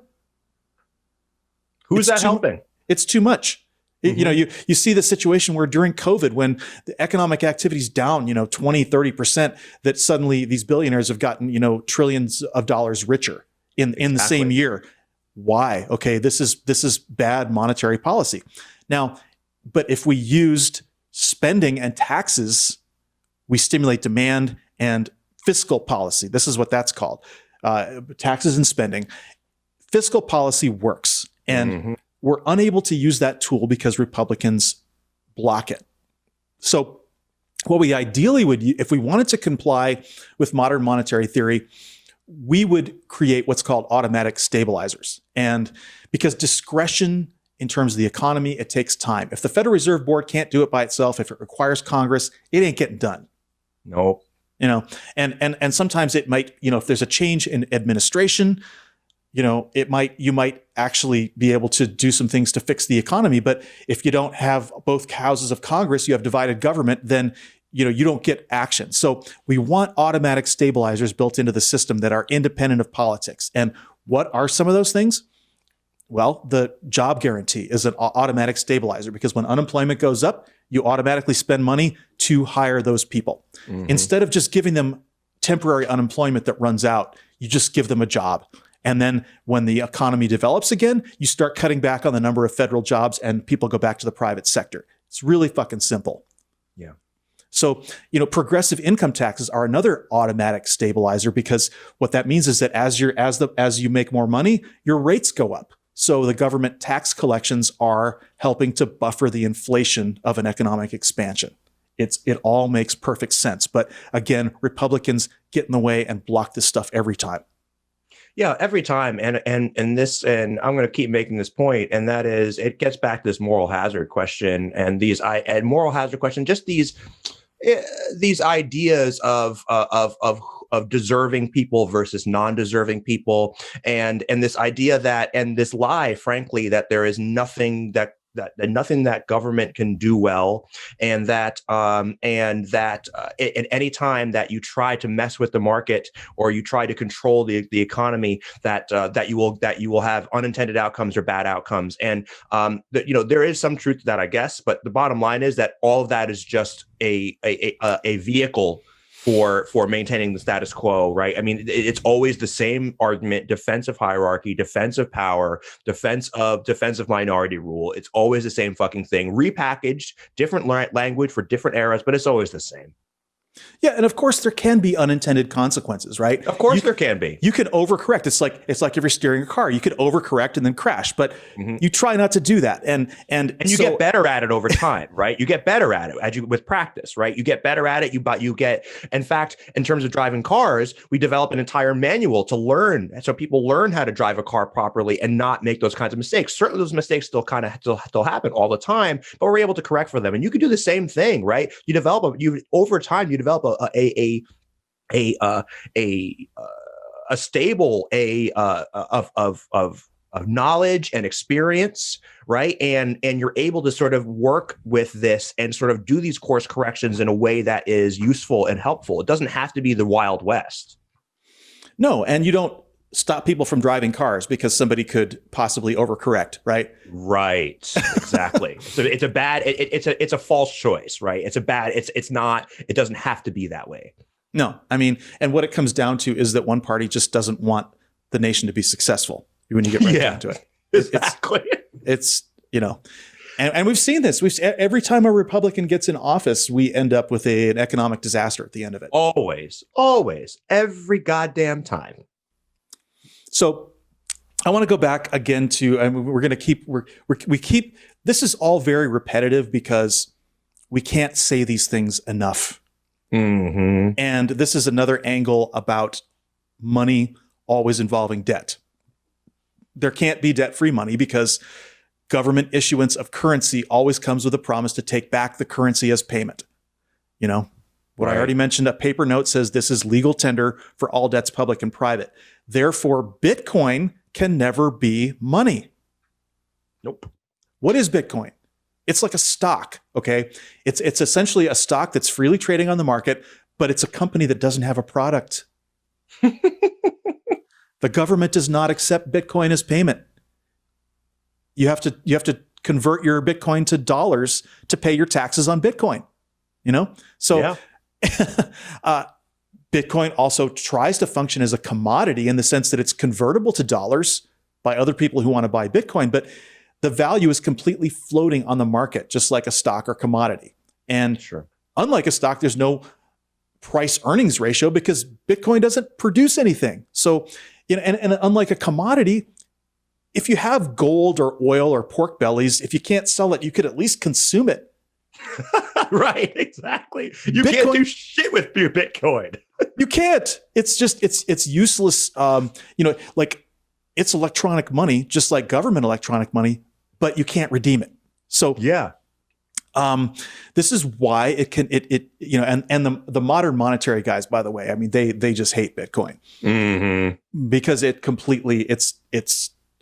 and here's where it came from. This is why there's a philosophy behind Bitcoin, and it's coming from the same people who like the gold standard. Okay. Yeah, you know it. Of course it is. It came into being as a result of these internet libertarians who ultimately believe in getting rid of fiat currencies because they don't like the power of money creation being in the hands of governments. And the inventor was a guy named Satoshi Nakamoto. But this is widely considered not to have been a real guy, just a pseudonym. Whoever created it, they wanted to be sure that only a limited number of Bitcoins would ever be created. So they came up with an algorithm. It required massive computing power to mine the Bitcoin. And by the way, it takes a massive amount of electricity and produces a massive amount of carbon emissions. Okay. So this is bad multiple ways. This is not just, bad money. It's bad for the world. So anyway, it's limited to 20 million coins ever. And a lot of those coins, when Bitcoin was kind of a fad in the beginning, a lot of people just lost their keys. They've got Bitcoin sitting around on hard drives that they can't get to because they don't have their keys, or they lost their computer, or they threw their laptop away, or whatever, or got stolen. And I don't know. I find that so fucking funny. You fucking idiots. It is. And right now it's crazy because the current value of a Bitcoin is $29,000. Okay, so all the Bitcoin in circulation is about $500 billion. It's a lot of money. But because it's not tied to a central bank promise to pay, the value fluctuates. Like it's up 20% in the past week, but it can go down. And, it is probably going to keep going up because there's only a limited amount, and people like to trade this stuff because you can spend it anonymously, And so it facilitates, guess what? Organized crime. People who don't want to have money traced can trade Bitcoin. And it's kind of impressive that, some libertarians' effectively worthless concept of money has become about half as valuable as Apple. All right. Insane. It is insane. But, because unlike when a government issues a dollar, okay, they're promising to take it back. But the person who spends a Bitcoin, when they mine a Bitcoin, they create it from nothing and then they spend it, they're not promising to take that back later. Right. They get the dollars and that's it. They don't ever have to buy that coin back again. And so, it just like can't. you said, it's a commodity, right? And that's what we keep hammering away here, is that money is not a commodity itself, right? The real money, right? While Bitcoin is just a commodity, just like anything else.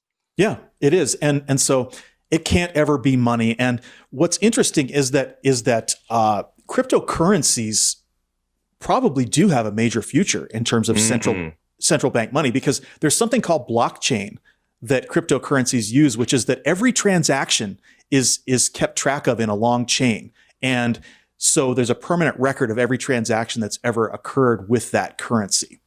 And it's very useful for banking, actually, because it's kind of like a built-in accounting system. And it looks like right now China has been working on this for about 5 years. They're getting ready to release a cryptocurrency, a digital currency. And that's something that it could be huge. I mean, this is actually could be a threat to the dollar, because right now the dollar is the world's reserve currency. But if China makes a really good cryptocurrency that starts getting adopted around the world, it could challenge the dollar for global supremacy. So that's something we need to watch that space.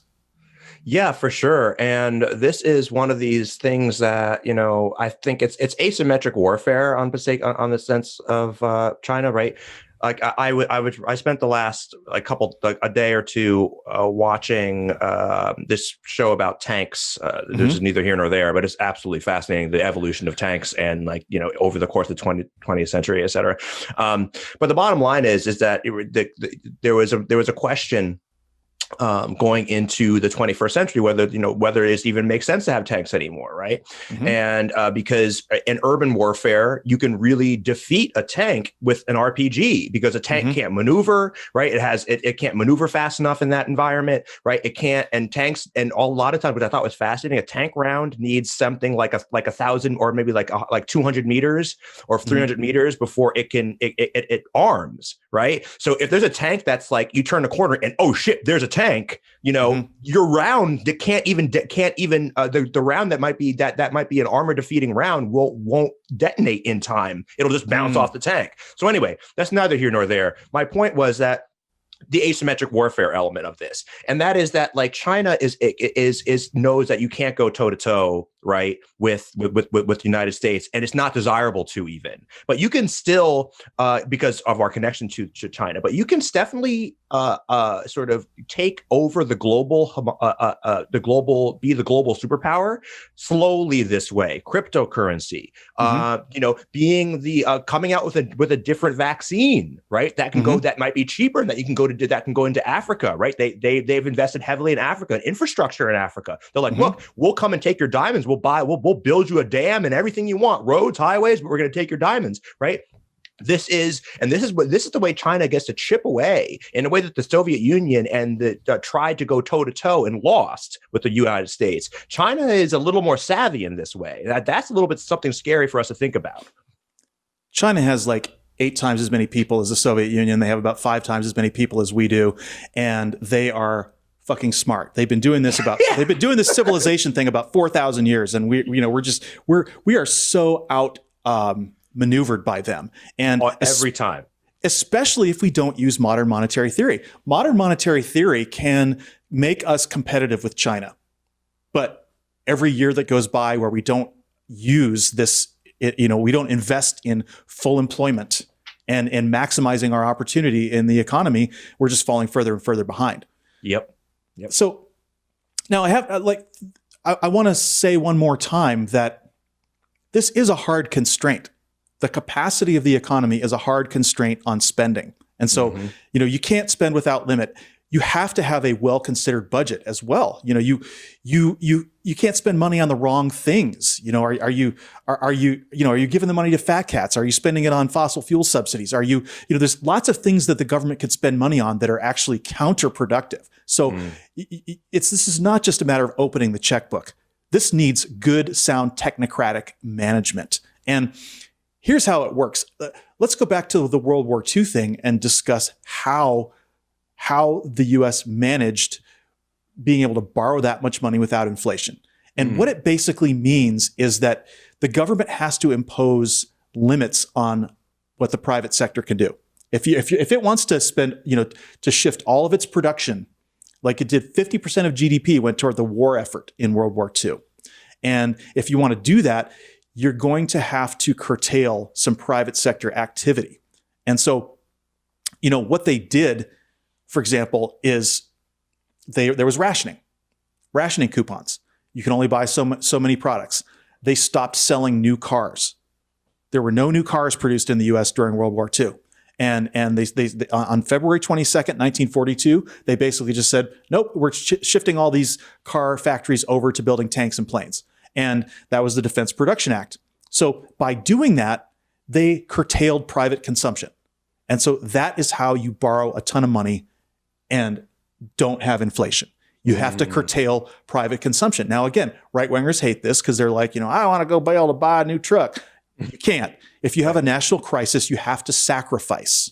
And this is something that we're watching this now with the COVID-19 phenomenon, right? It's something that is like really, really hard for conservatives to wrap their minds around.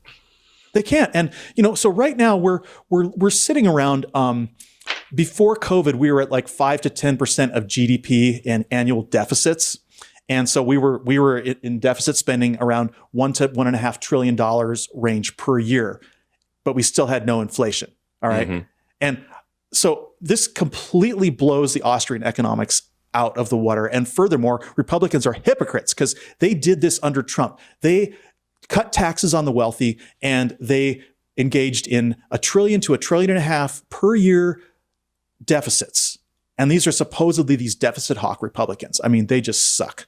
Bad faith. Bad faith, dude. You know it. Bad fucking faith.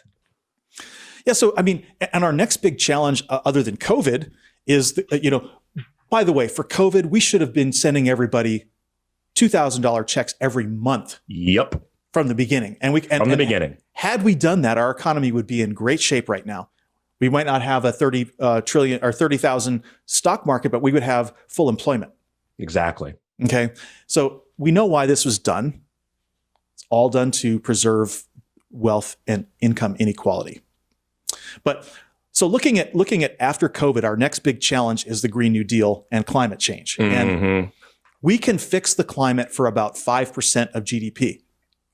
World War II cost us 50% of GDP. So we only have to do a tenth as much of shifting of resources from private to public sector, okay? It's something that's really eminently affordable. We can do this.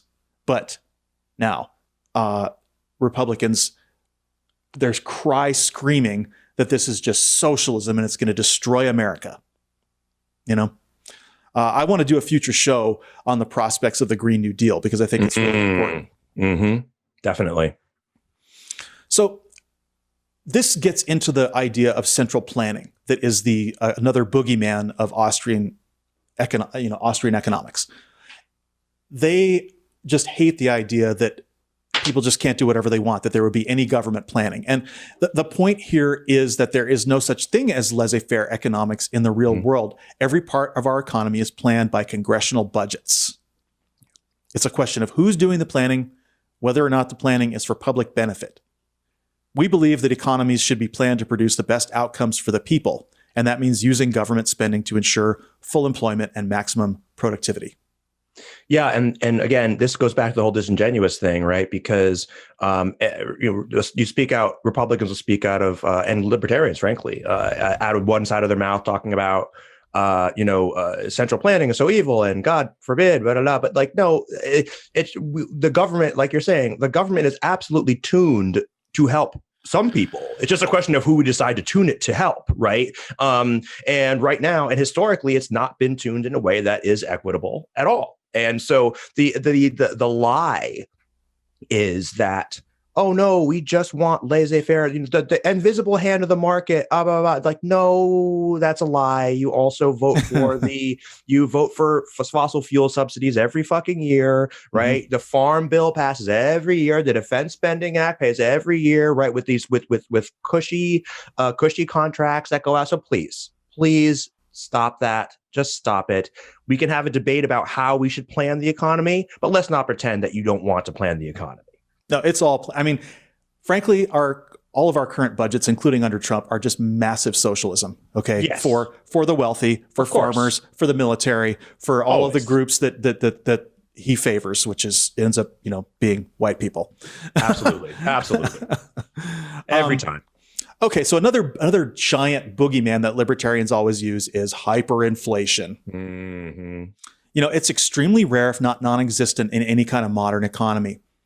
Inflation is only caused by deficit spending if that spending exceeds the available economic resources. Okay, we'll take a look at 3 historical cases that they always throw out there.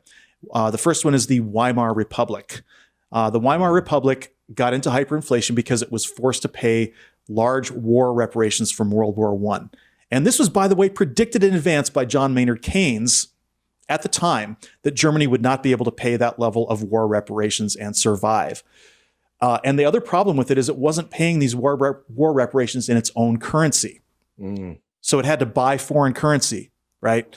And so what that meant is that it was having to buy so much foreign currency that it couldn't meet its own economic needs. So it began to print more money than it had resources. And so what happened is that the value of the Deutschmark at that point was being decimated like every 3 months, to the point where tax collections couldn't keep up because, you're paying your taxes once a year. And meanwhile, you've got your value devaluing by tenfold every 3 months.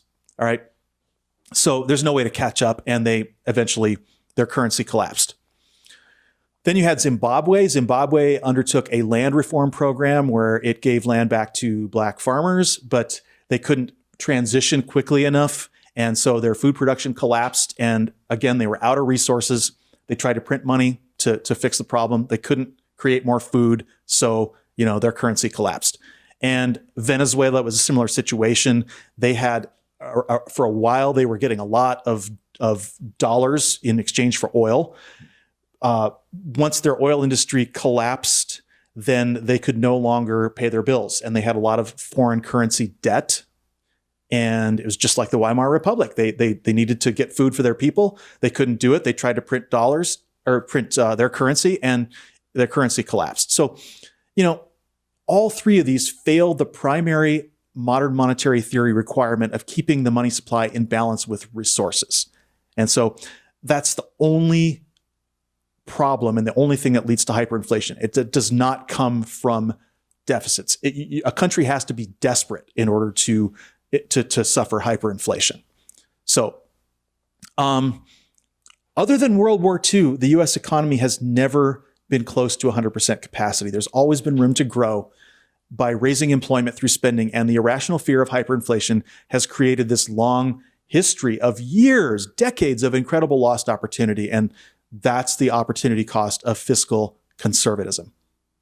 Yeah. And we say on the show all the time that if you are on the conservative side of things, all you really have to do is muddy the waters, right? Because your entire goal is to not let the country progress towards something that is better for everyone, right? That is your entire goal. So if you want, and it's so much harder to build something new than it is to destroy something that already exists. So all you have to just keep saying is Venezuela. Venezuela, Venezuela. And people don't want to think hard about why Venezuela, an economy collapses like in Venezuela. So you just slap socialism on it. And now that's just a boogeyman, and you can just beat that straw man to death. Yeah, it's really, this is criminal. This is a moral issue. This is the biggest moral issue. It is a moral issue. It is a moral issue. It would be as if again you've got the criminals in charge, and they are blocking millions of Americans from realizing their potential. Exactly.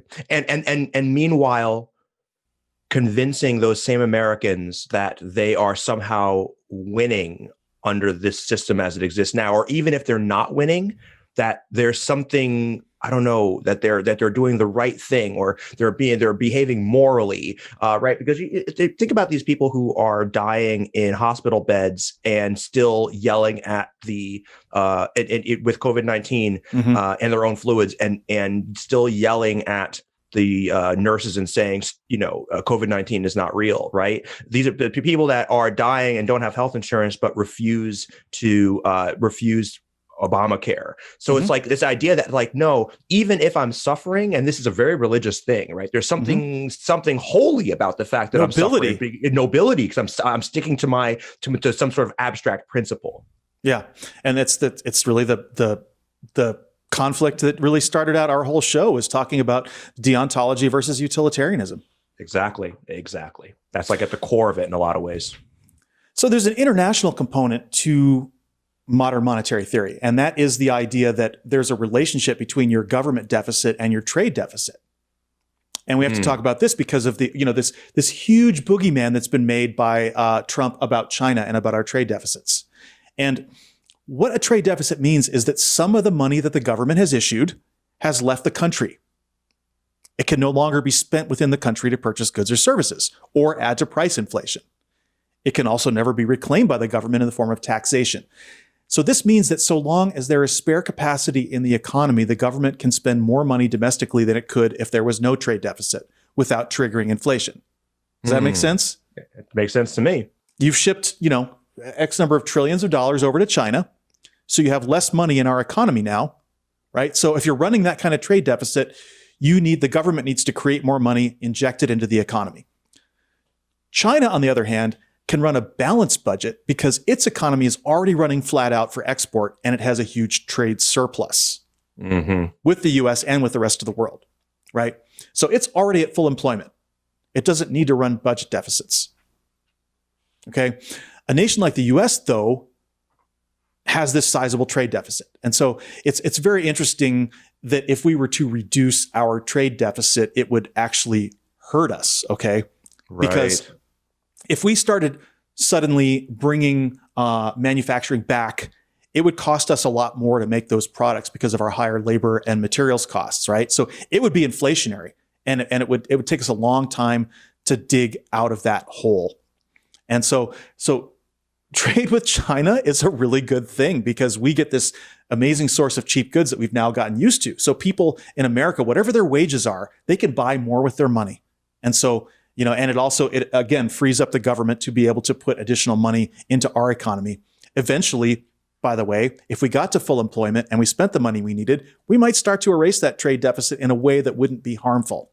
Right. Without not doing on this idea, like this sort of abstract idea, but doing it for a practical reason, not just because, we should just eliminate deficits. Right. And so you understand there's this connection between what the government's doing in terms of spending and the overall economy. And you need a big government to run capitalism efficiently. Mexico is government. They're only about 25% of the economy. Ours is 34%, and we're more prosperous. There's a connection to that. And France has a government that's 55% of its economy, and it was doing very well, but now it's struggling since it gave up its currency control. So, on the other hand, medieval European governments, by contrast, were tiny, and people suffered accordingly because their economies didn't work.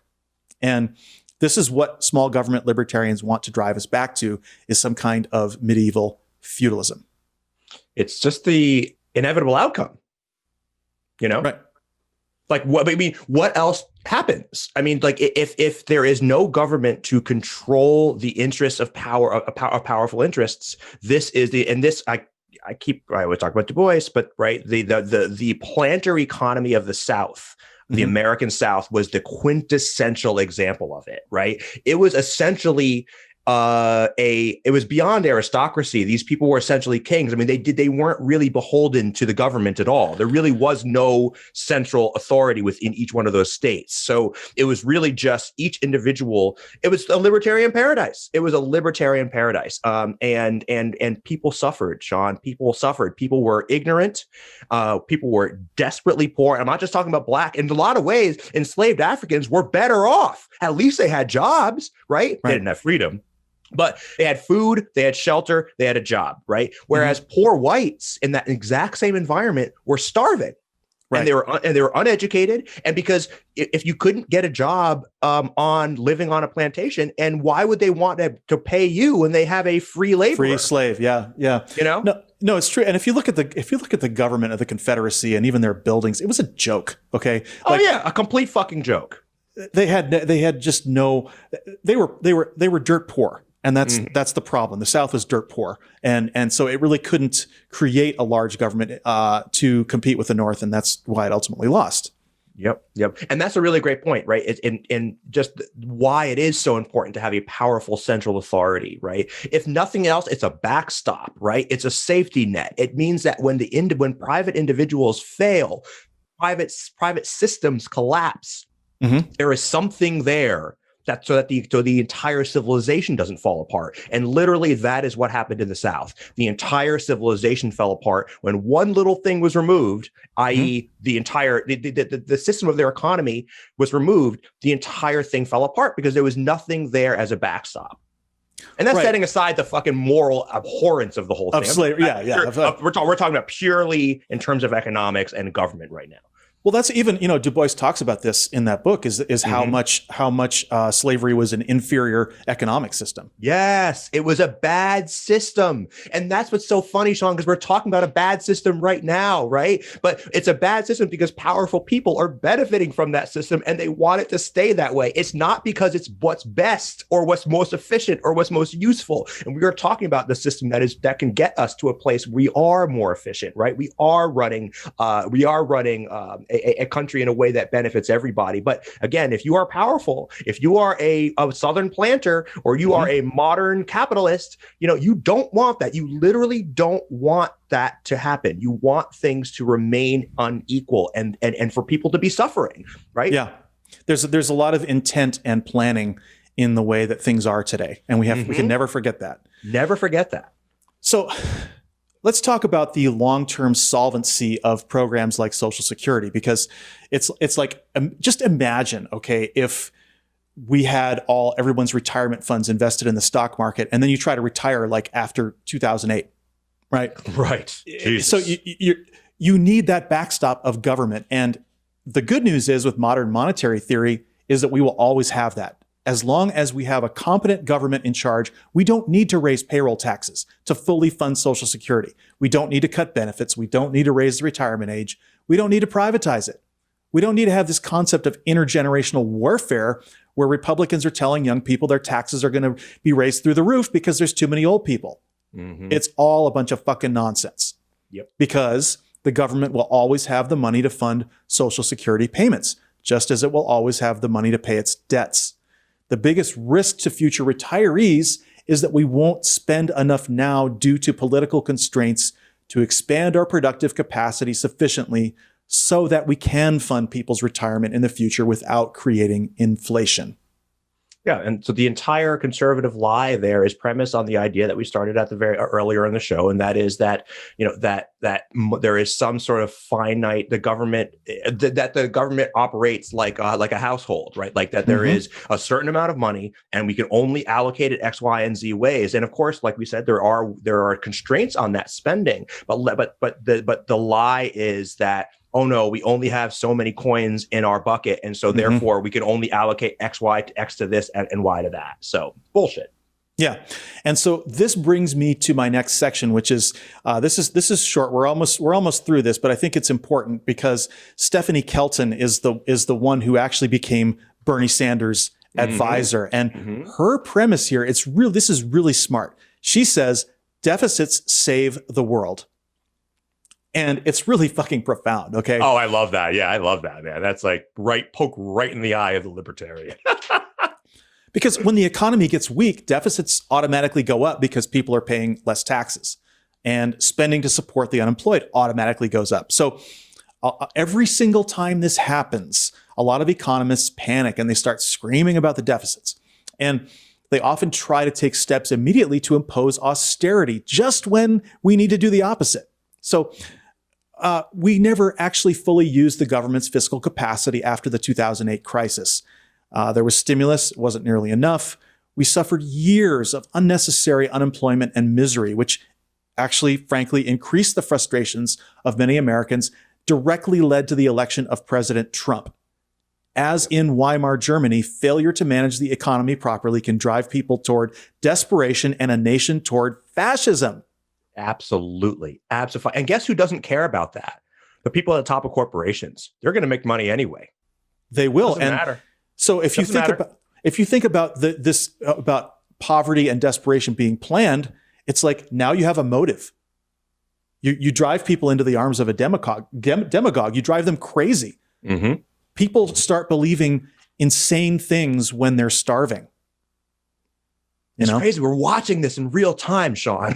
We're watching this happen in real time. We're watching people are looking for answers, right? The Trump supporter is looking for answers when he sees his when he sees his livelihood being when he's being squeezed. He's being squeezed, and his father was squeezed, and his kids are going to be squeezed, and he doesn't have health care, and he has all these batshit terrible ideas of why that is happening. Because he's fed exactly those batshit ideas by these sort of people that are in power. Fox News, Trump, China is taking all your money. China. Exactly. But remember, in 2016, it was immigrants. I don't know. Suddenly that sort of went on the back burner. Like immigrants were just no longer an issue. I don't know why. And it just goes to show how they never were the problem, right? Because immigration, that was obviously never the problem because nothing's really changed. I mean, there's a few more miles of border wall and there were some horrible practices at the border, but mostly it hasn't changed. But now the narrative has changed and nobody cares about fucking immigrants anymore. Now it's about China and it's about COVID-19 and it's about masks and about freedom and whatever the fuck else. It's just an outrage machine that, skips. It just jumps around. At some point in the future, as soon as Biden gets in and tries to reform immigration, suddenly they'll be right back. Be right back. There'll be a horde. There'll be a horde of people from South America again, right? Remember the migrant train or whatever that shit was?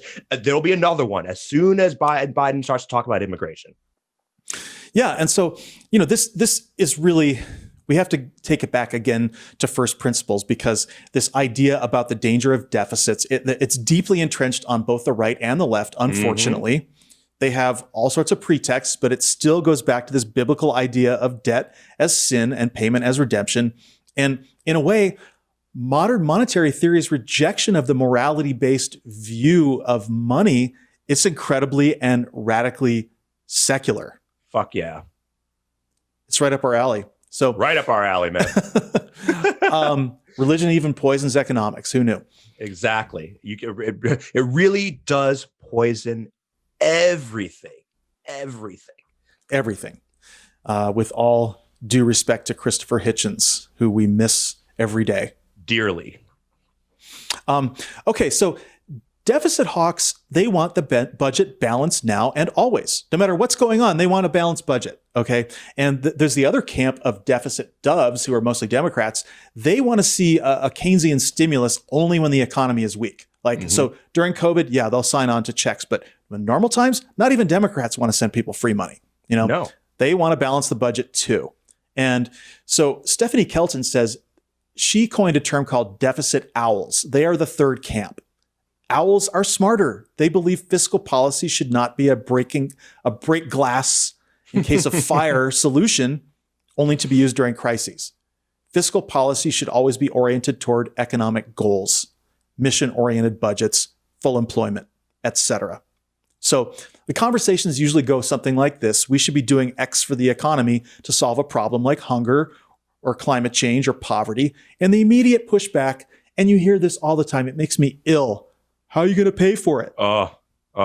So much so that, right, I remember one thing that Hillary Clinton did, and also which conservatives never do, and they pretend to, and then also Elizabeth Warren did this. Like, their entire thing is like they have a plan for that, right? Because they know this question's coming. They know this question's coming. How are you going to pay for it? And they said, "Here is how I'm going to pay for it." But again, this shows that even on the left, this idea has been sort of we are steeped in it as a culture.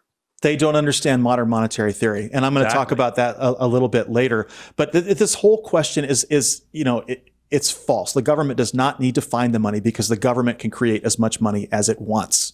And so, deficits and debts, they're used to say, oh, we're stealing from our children, we're mortgaging our future. And, they compare debt to slavery, and they make it a national security threat about China. And it just goes on and on. It's people have been complaining about the debt since 1937 or even earlier, when the national debt was only in the millions of dollars. And so can you imagine? You can't. It's like there's a political cartoon that she showed in her presentation, and it was like the debt was like $40 million, and they had and soon it's going to be $65 million. It's like, ooh. At the end of the Reagan presidency, the national debt was $1.5 trillion.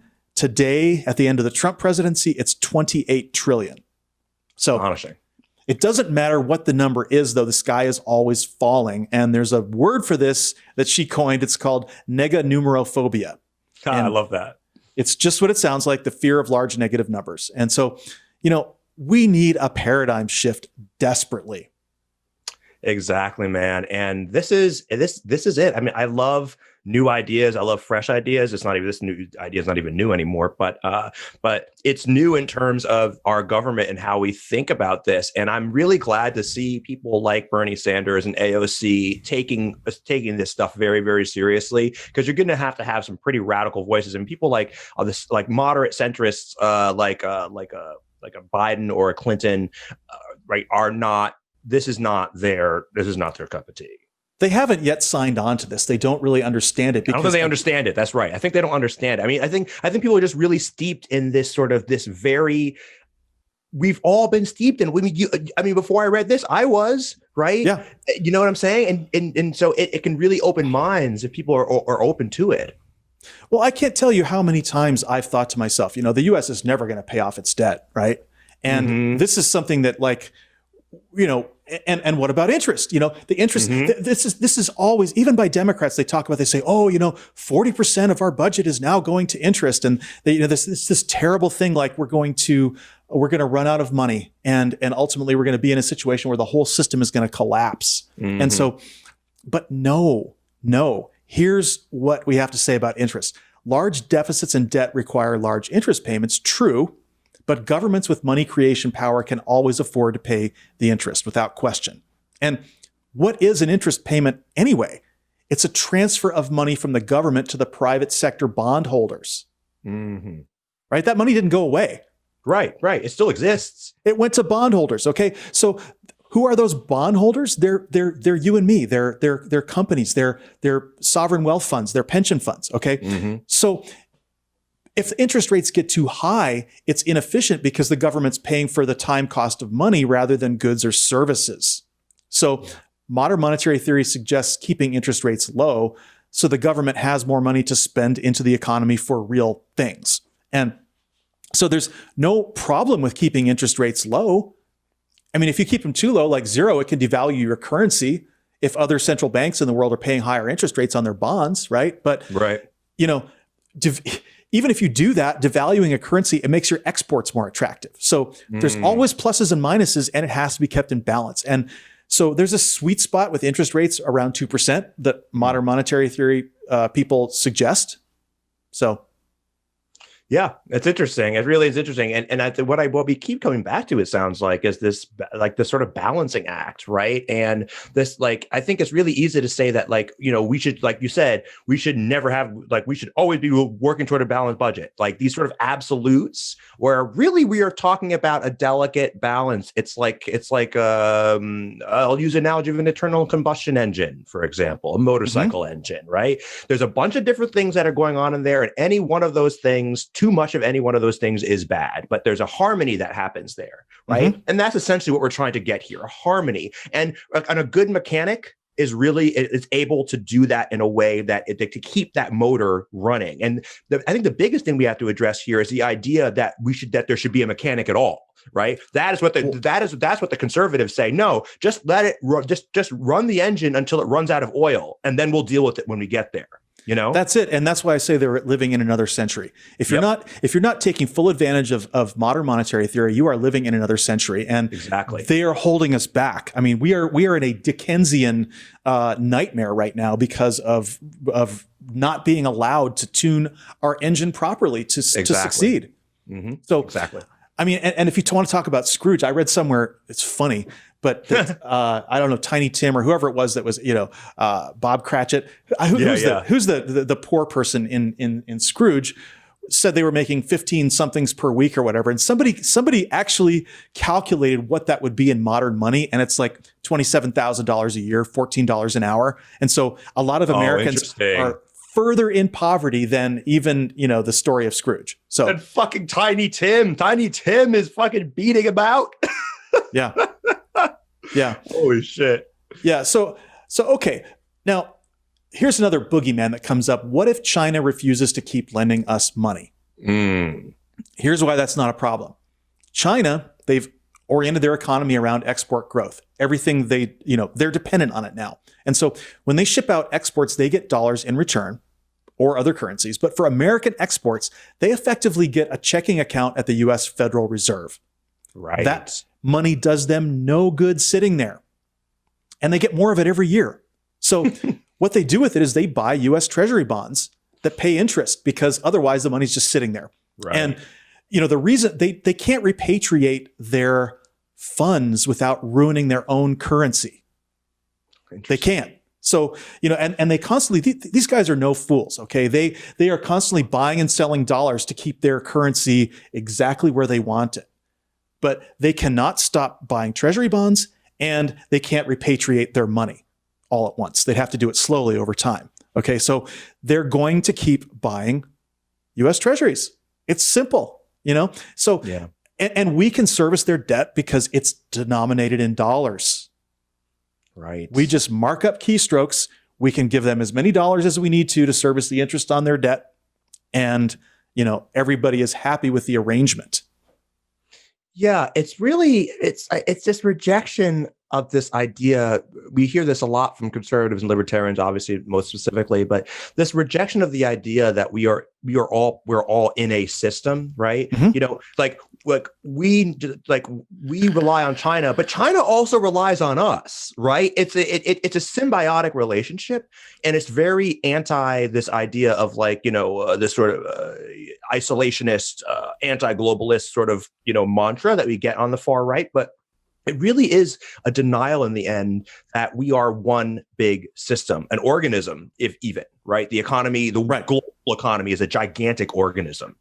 Well, and you see that in this opposition to trade deals from both parties, really. Yes, yes.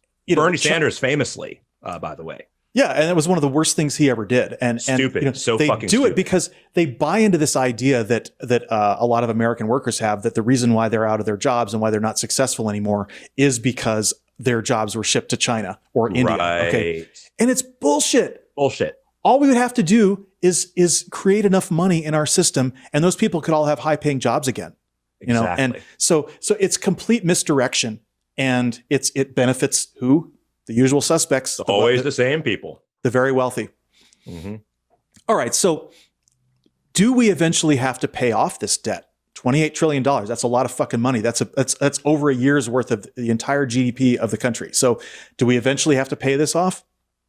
Okay, well, let's put it in terms of a thought experiment. And that is, if you could wave a magic wand and eliminate the US national debt, would you do it?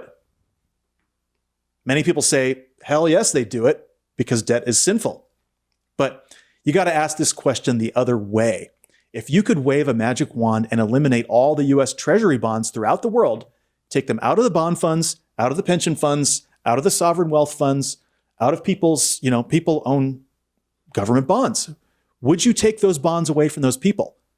A lot of people will say, hell no, or what are you even talking about? They don't even understand. They don't understand that there's a relationship between the US national debt and these very highly valuable instruments called US Treasury bonds. Right. They're a super solid and stabilizing storehouse of value for billions of people. They're the most important instrument in the global financial system. It's remarkable, really. It's really remarkable. I mean, what an instrument, right? I mean, wow. Wow. So powerful. Yeah. And so in order to pay off this debt, what we would need to do, of course, I mean, 28 trillion, okay, we would have to run budget surpluses of 5 or 10% every year for a lot of years to pay off that money, right? So it could be disastrous. And the reason we know this is because there have been 7 periods in U.S. history where there was a U.S. government budget surplus. Yes, I love this part.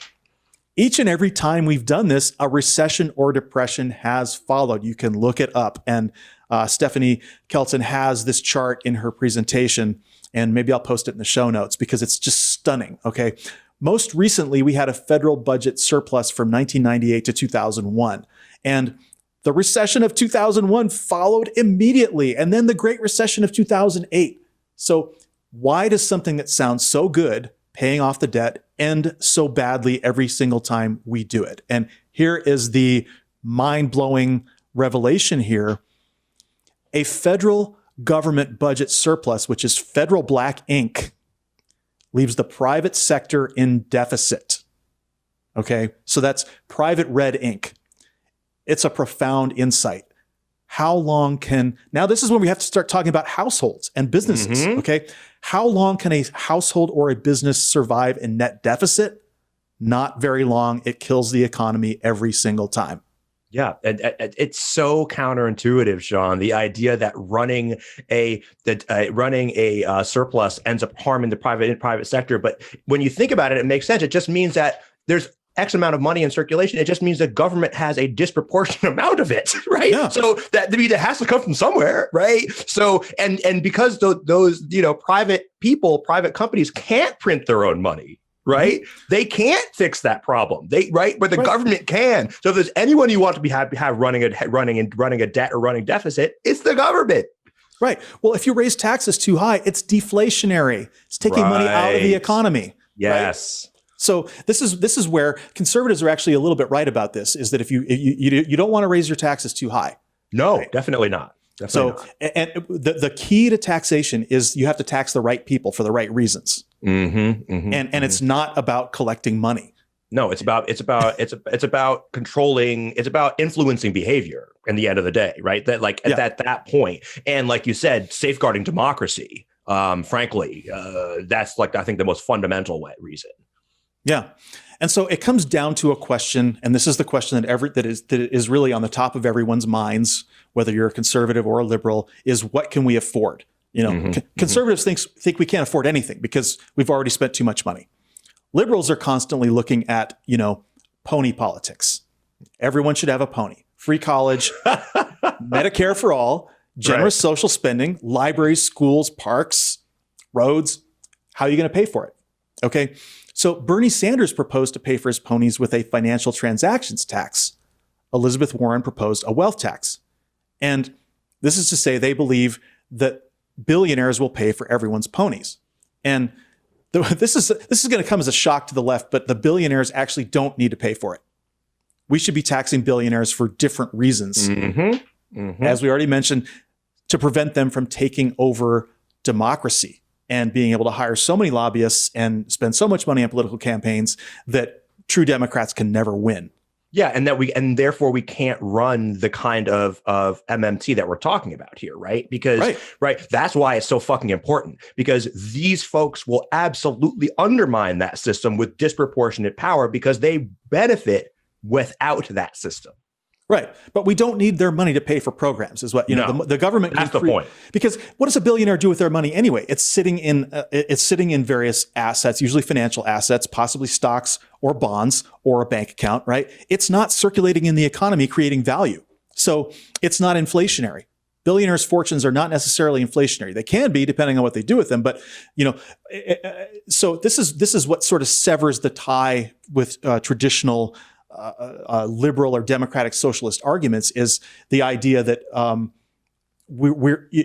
they want to use billionaires' money to pay for social programs, but that's not even the point. So fascinating. Yeah, and so the debate we should be having is very different from the debate that Republicans or Democrats are having. It goes back to another example. If you don't believe that we can create money from nothing, here's a quote from Alan Greenspan. He said, "There's nothing to prevent the federal government from creating as much money as it wants and paying it to somebody. The question is, how do you set up a system which assures that the real assets are created, which those benefits are employed to purchase?" Exactly. So, the U.S. government is a scorekeeper. When you're scoring a game of baseball or football, you don't run out of points. Right. So the Federal Reserve will clear any payment authorized by Congress with a keystroke. It can't run out of money. So the government spends money first by the authority of Congress. People can't pay their taxes until money is first spent into the economy. The taxing and borrowing are secondary operations. So if you understand this, you also understand that we never have to have the how you're going to pay for it conversation ever again. Instead, we should be having the conversation about determining the upper limits of the resources in the economy, making sure the government creates and spends enough money to unlock all of those resources. MMT gives us the policy tools to begin to create a much larger pie. And then we just have to decide democratically how we want to allocate that much larger pie of resources for greatest shared prosperity. MMT therefore achieves all of the fantasy goals for maximizing resources of an organization like the Venus Project. But it has the virtue of not being a fantasy. It operates using all of the existing tools and within the constraints of our capitalist and democratic system that we've built over many decades and even centuries. And that's our show. Any final thoughts?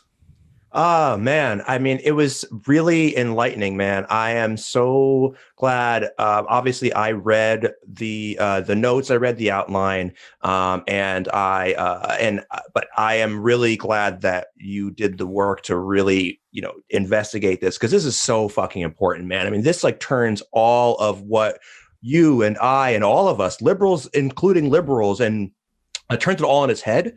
And I love it because it really challenges this idea of the moral element, where we talked about sin is debt. Like, I love that it challenges that idea, because I hate those kinds of ideas. We both hate those kinds of ideas. So anyway, it was a great show, man. And thanks for all the hard work, and you did a great job.